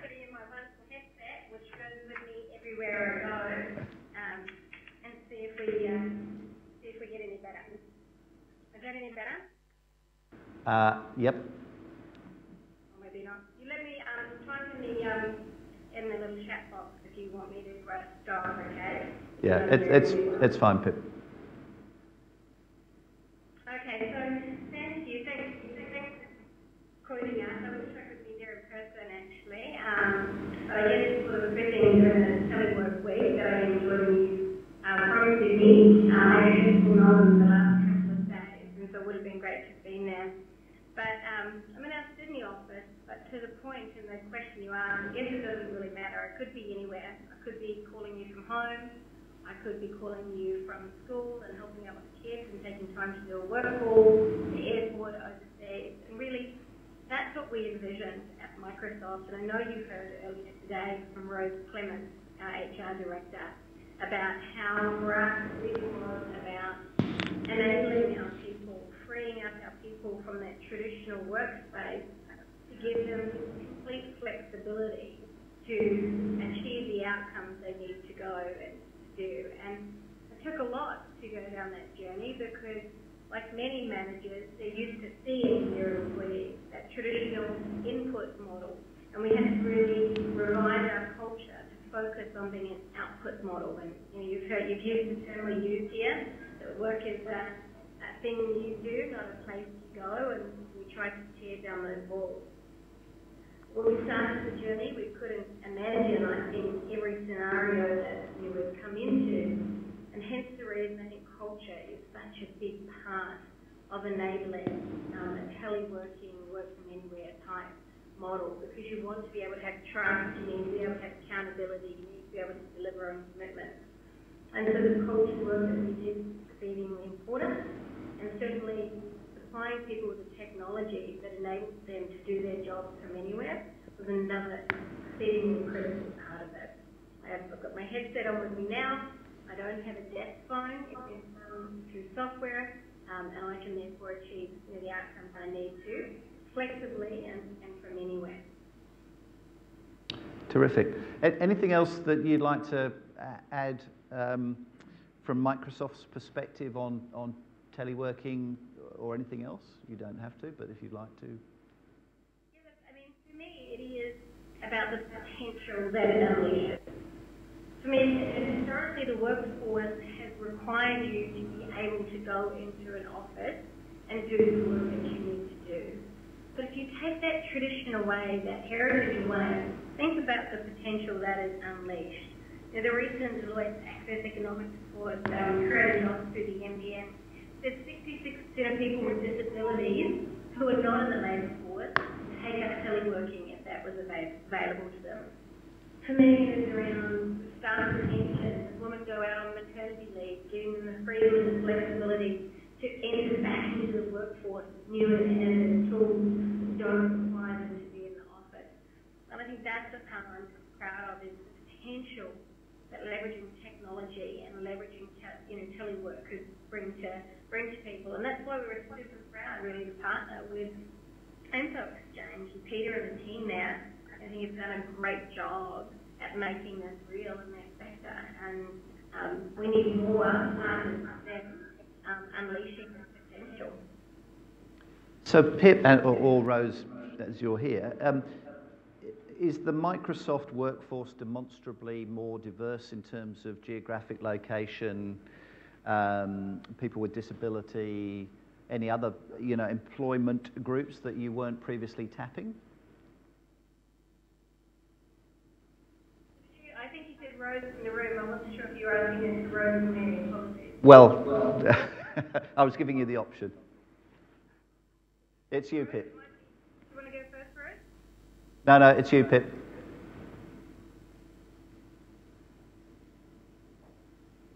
Sorry, I couldn't hear you. Sorry, the question, Rose has given you the opportunity of going first. Well, make sure I repeat that question. Yeah, so it was whether the Microsoft's workforce is demonstrably more diverse now as a result of going on this journey in terms of where people live, people with disability, other people in parts of the social fabric that you might previously not have employed or been as able to employ. I'm hoping the question is around diversity and social inclusion. That was, yes, that's the gist of it. Yeah, and certainly for us from an organisational perspective, diversity, which to me comes from having an inclusive culture, is critical. And what this enables, I think, is important. Diversity is a competitive advantage for us as an organisation. So recently we held some wisdom of crowds exercises that were held all around the country with our people manager community, looking at ways to solve problems. And by allowing people to join in those exercises from anywhere, you're truly able to get a more robust, tested output. So it absolutely helps you set up, inclusion to drive diversity, not just as an agenda, but in ways of thought. And certainly as you think about social inclusion, it's not just the basics like flexible hours, but it's how do you create an environment suited to those with disabilities. How about for those who can't do traditional travel to and from work like many of us, not just because they don't have access to public transport, but maybe because they're not able to do that. So when you think about taking that away and accessibility it gives to meaningful work for all Australians, I think that's game changing. That's what we want to try and drive here. Okay, thank you. We've heard a consistent theme through the day expressed in a few different colourful ways of work's a verb, not a noun. We're after your brains, not your bums. Great one, Jason. Hope you've trademarked that one. Peter, if we go right back to the start, you put on the table fairly early on about the importance of measuring on outcomes rather than, traditional, easy-to-measure items of input. Is that a difficult thing to get to? Does that take time and iteration in your experience? I think it depends a lot on the type of job involved. I mean, for a lot of our teleworkers, they're engaged on things which we can measure very much on a transactional basis, number of calls that they receive, number of records that they update. In those cases, I think measurement by sort of output is something which is much, much easier.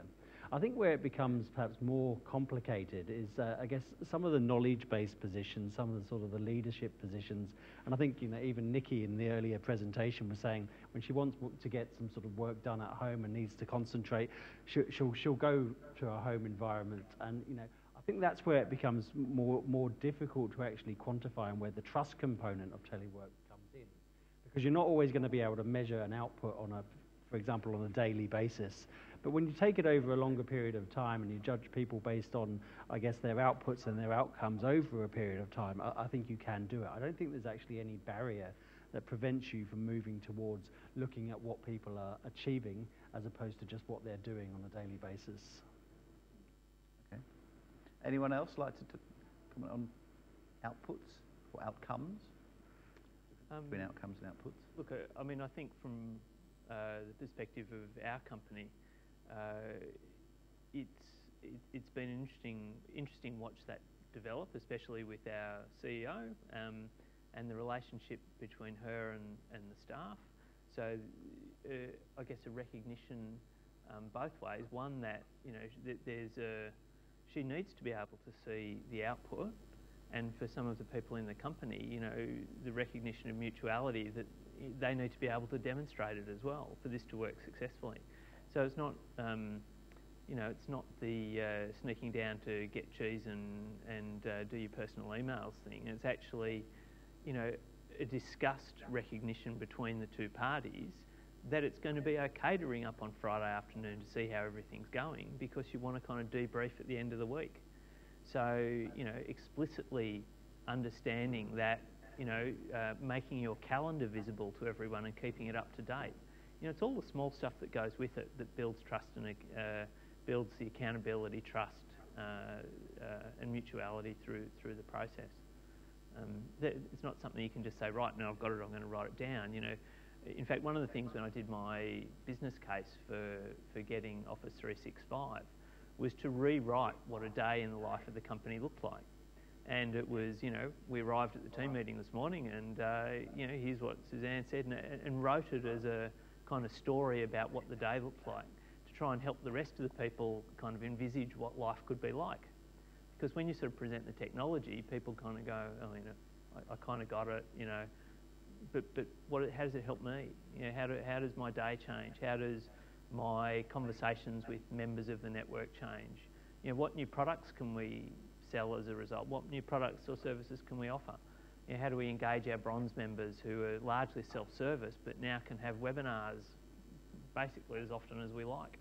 And I mentioned before, you know, the ability to go and open a Melbourne office probably a year earlier than we thought we could. So, you know, there's all those things. You know, it takes a little bit of imagining and turning that imagination into something a bit more concrete. There's one area that I'd like to touch on briefly because it hasn't been touched on this afternoon, and it's not the world's most exciting subject, but it is quite important, and it's something of a hygiene factor, but that's the whole OH&S issue. I know for us at KPMG, you know, we have 5,000 employees, and as more people work from home, it does become more of an issue of, you know, concern about, you know, really simple things like chairs and tables and ergonomic design at home relative to the office, which we spend huge amounts of money on. Has anyone got a perspective on OH&S from that point of view? Luke? Look, we have at least 20%, like Peter, of our workforce working from home.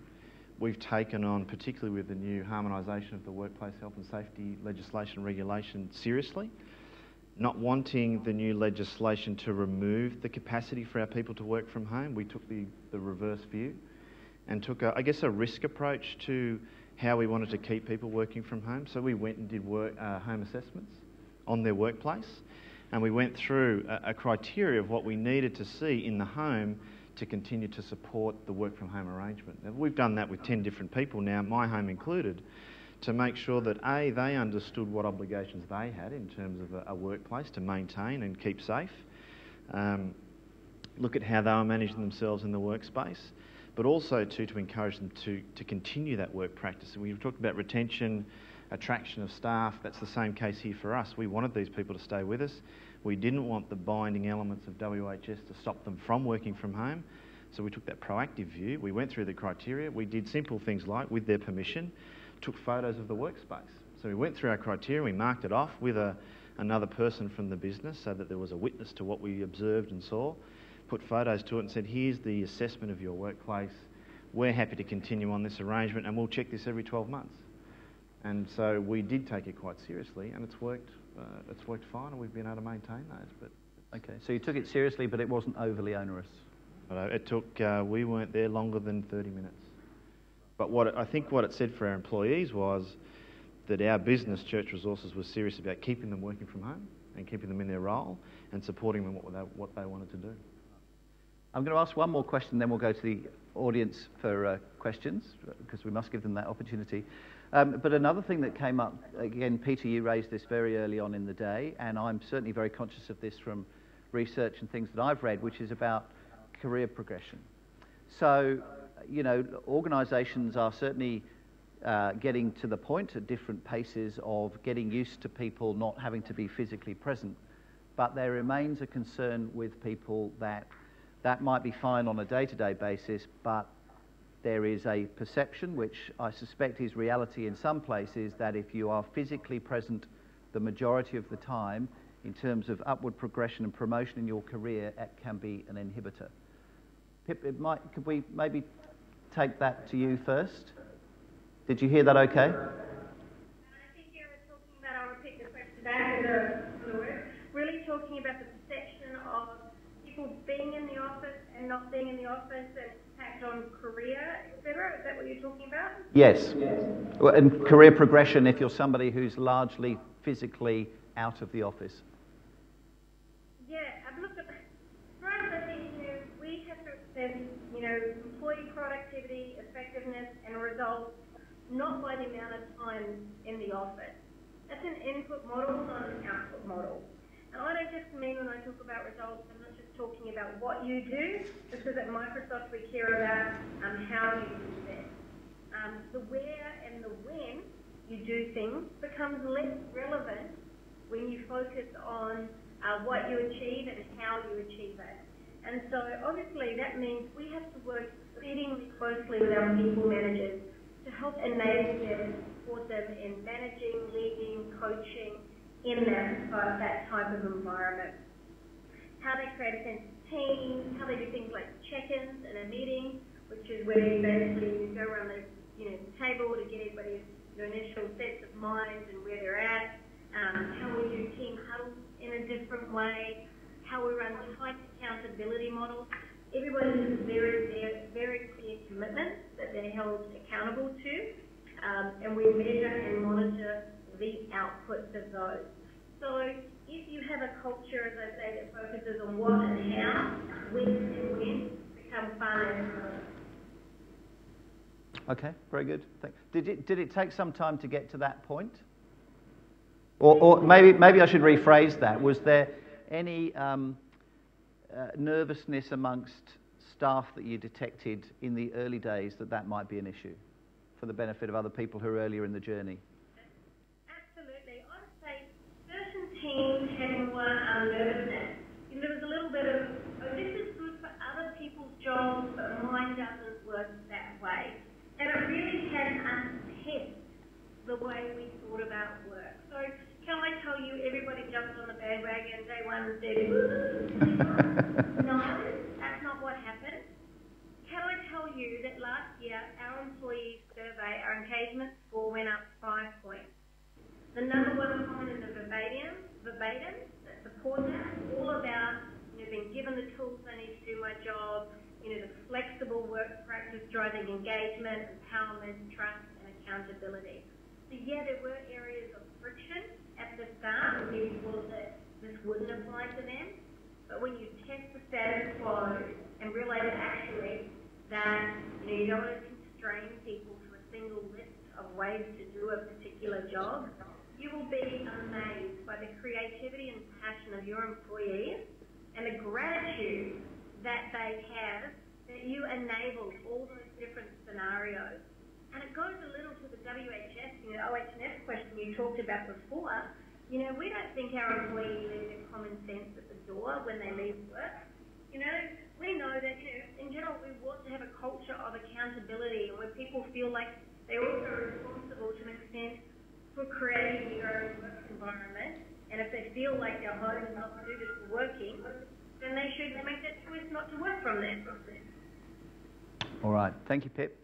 Okay, now let's go to the audience. There was a lady there who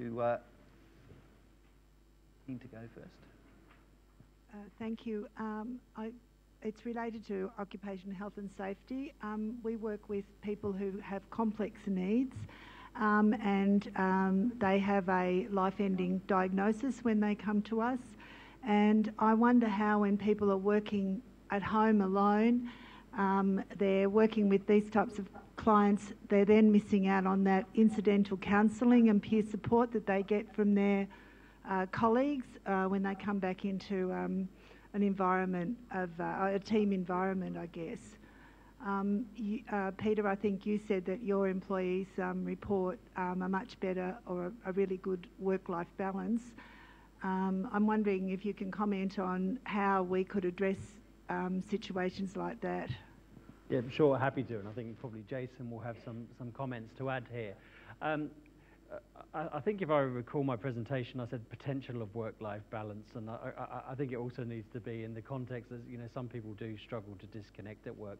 In terms of the support, when we introduced sort of the instant messaging and sort of the technology that supports telework, we actually observed that there was collaboration between teams, or between remote workers, and the employees that previously communicated directly with the head office pretty much entirely. That has been changing, and we've seen that sort of teleworkers are sort of talking to each other, be it on instant messaging, be it on video conferencing, or even the phone. So there are some support mechanisms involved, but they don't happen incidentally. We try to supplement the support that we get and make sure that we sort of equalise, I guess, the opportunities and of what's available both within the office and in a remote environment. So we have an employee assistance program, for example, which we're just rolling out, and that's available through online sources as well as through sort of direct counselling. So there's things that we can do to sort of mitigate and in some way sort of replicate what you can get in a head office environment, but it's always going to be a challenge in terms of meeting all of the needs of remote workers. When I think about that, inclusion's interesting, but when I first started thinking about what we'd talk about, it's often said that, the teleworkers will feel excluded from the environment. And of course, around disability, it means that a whole bunch of people can get a role. I'm thinking though, as I've looked at the solutions that we're going to employ, the ability to look at something and see who's around and where they are and who I can reach out to if I want to have a conversation, and to know if I've got, the solution that we saw this afternoon, I can see which friendly face is free, and I can then connect with that person and say, look, the problem I had today when I was out visiting Mrs. Smith was terrible. I just need to talk to someone in the office about it. You can actually see and connect with people visually just as well as over the phone. I think if it was a phone-based solution and you were talking to someone on the other end, A, you don't know if they're free, and B, when I talk to someone on the phone, I get or teleconference, I get no sense of empathy. I can't see if they're nodding, I can't see if they're agreeing, I can't get their body language.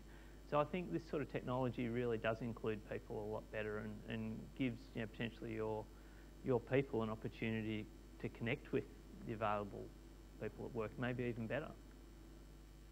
Yes, question there.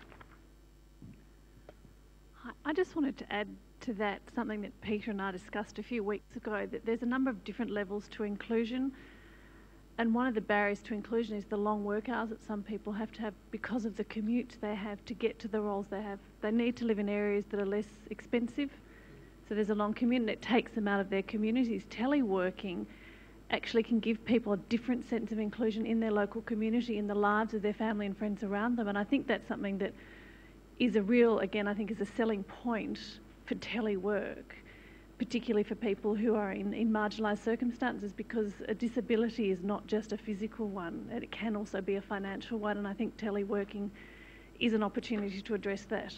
I just wanted to add that.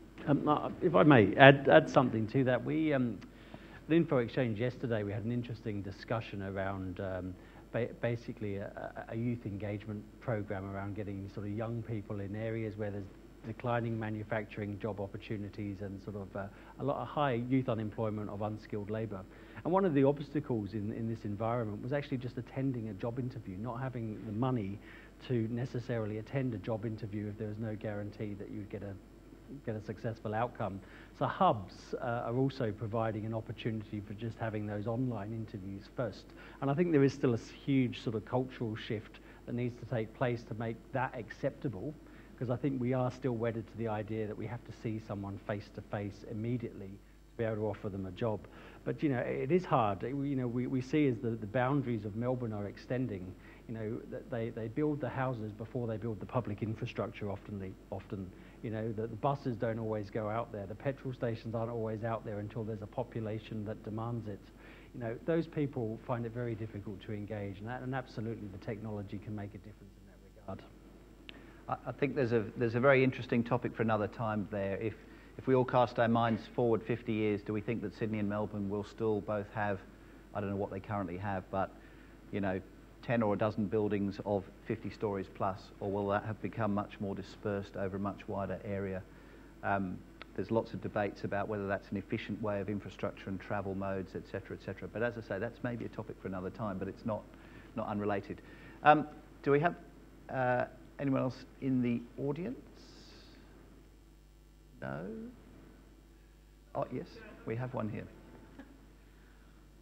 Hi, I'm really interested in, and I'm really conscious I'm surrounded in a room with people of very senior positions, and there's certain expectations on roles like that in terms of the attention that you need to put into your role. But it's that thing about the boundary between work and home, and the fluidity that can happen with the technology. Like, how many people have been sitting up in bed at night with their laptop on their lap or their iPhone and doing messages at 10:30 at night? I'm just interested in people's, because I think there's lots of benefits, but then we're also in a country where, it's well known about the enormous amounts of overtime that the Australian workforce does, and the amount of annual leave that's increase is there, and things like that. So it's about, we're talking about work-life balance, and there's a lot of benefits where people like you know, I've had people say to me, but I like doing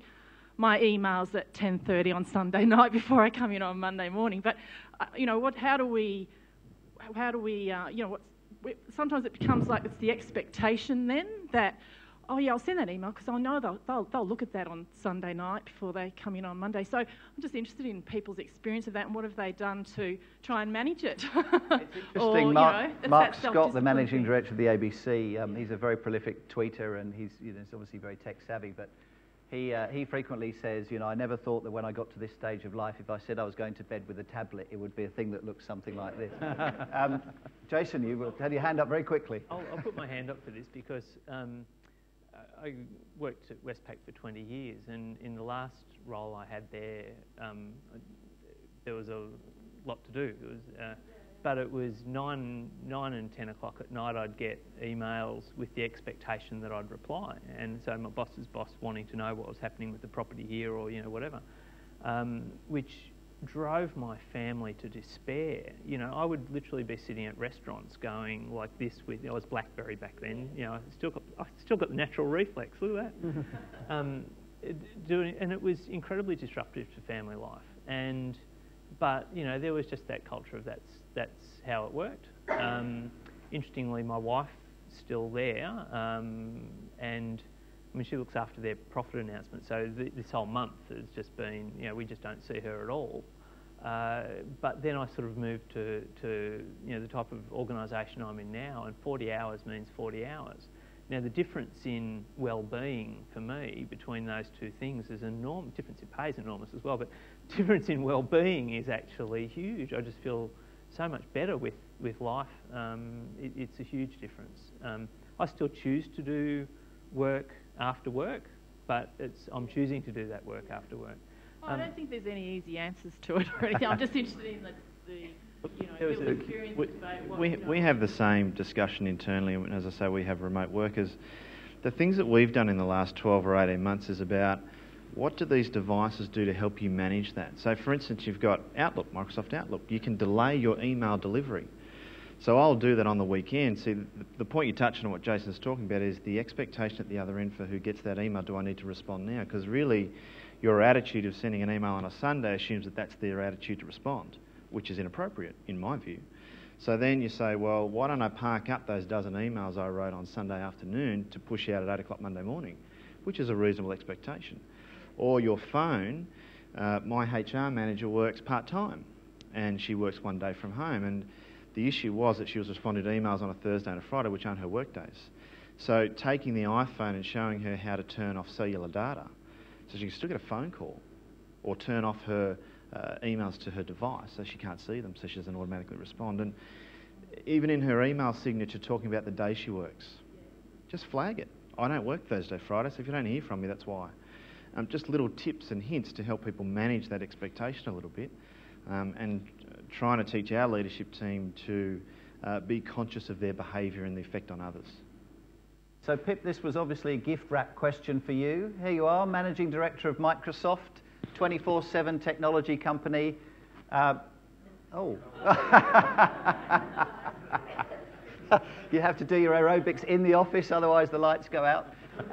You have a family, you have a rich life outside work. How do you deal with that?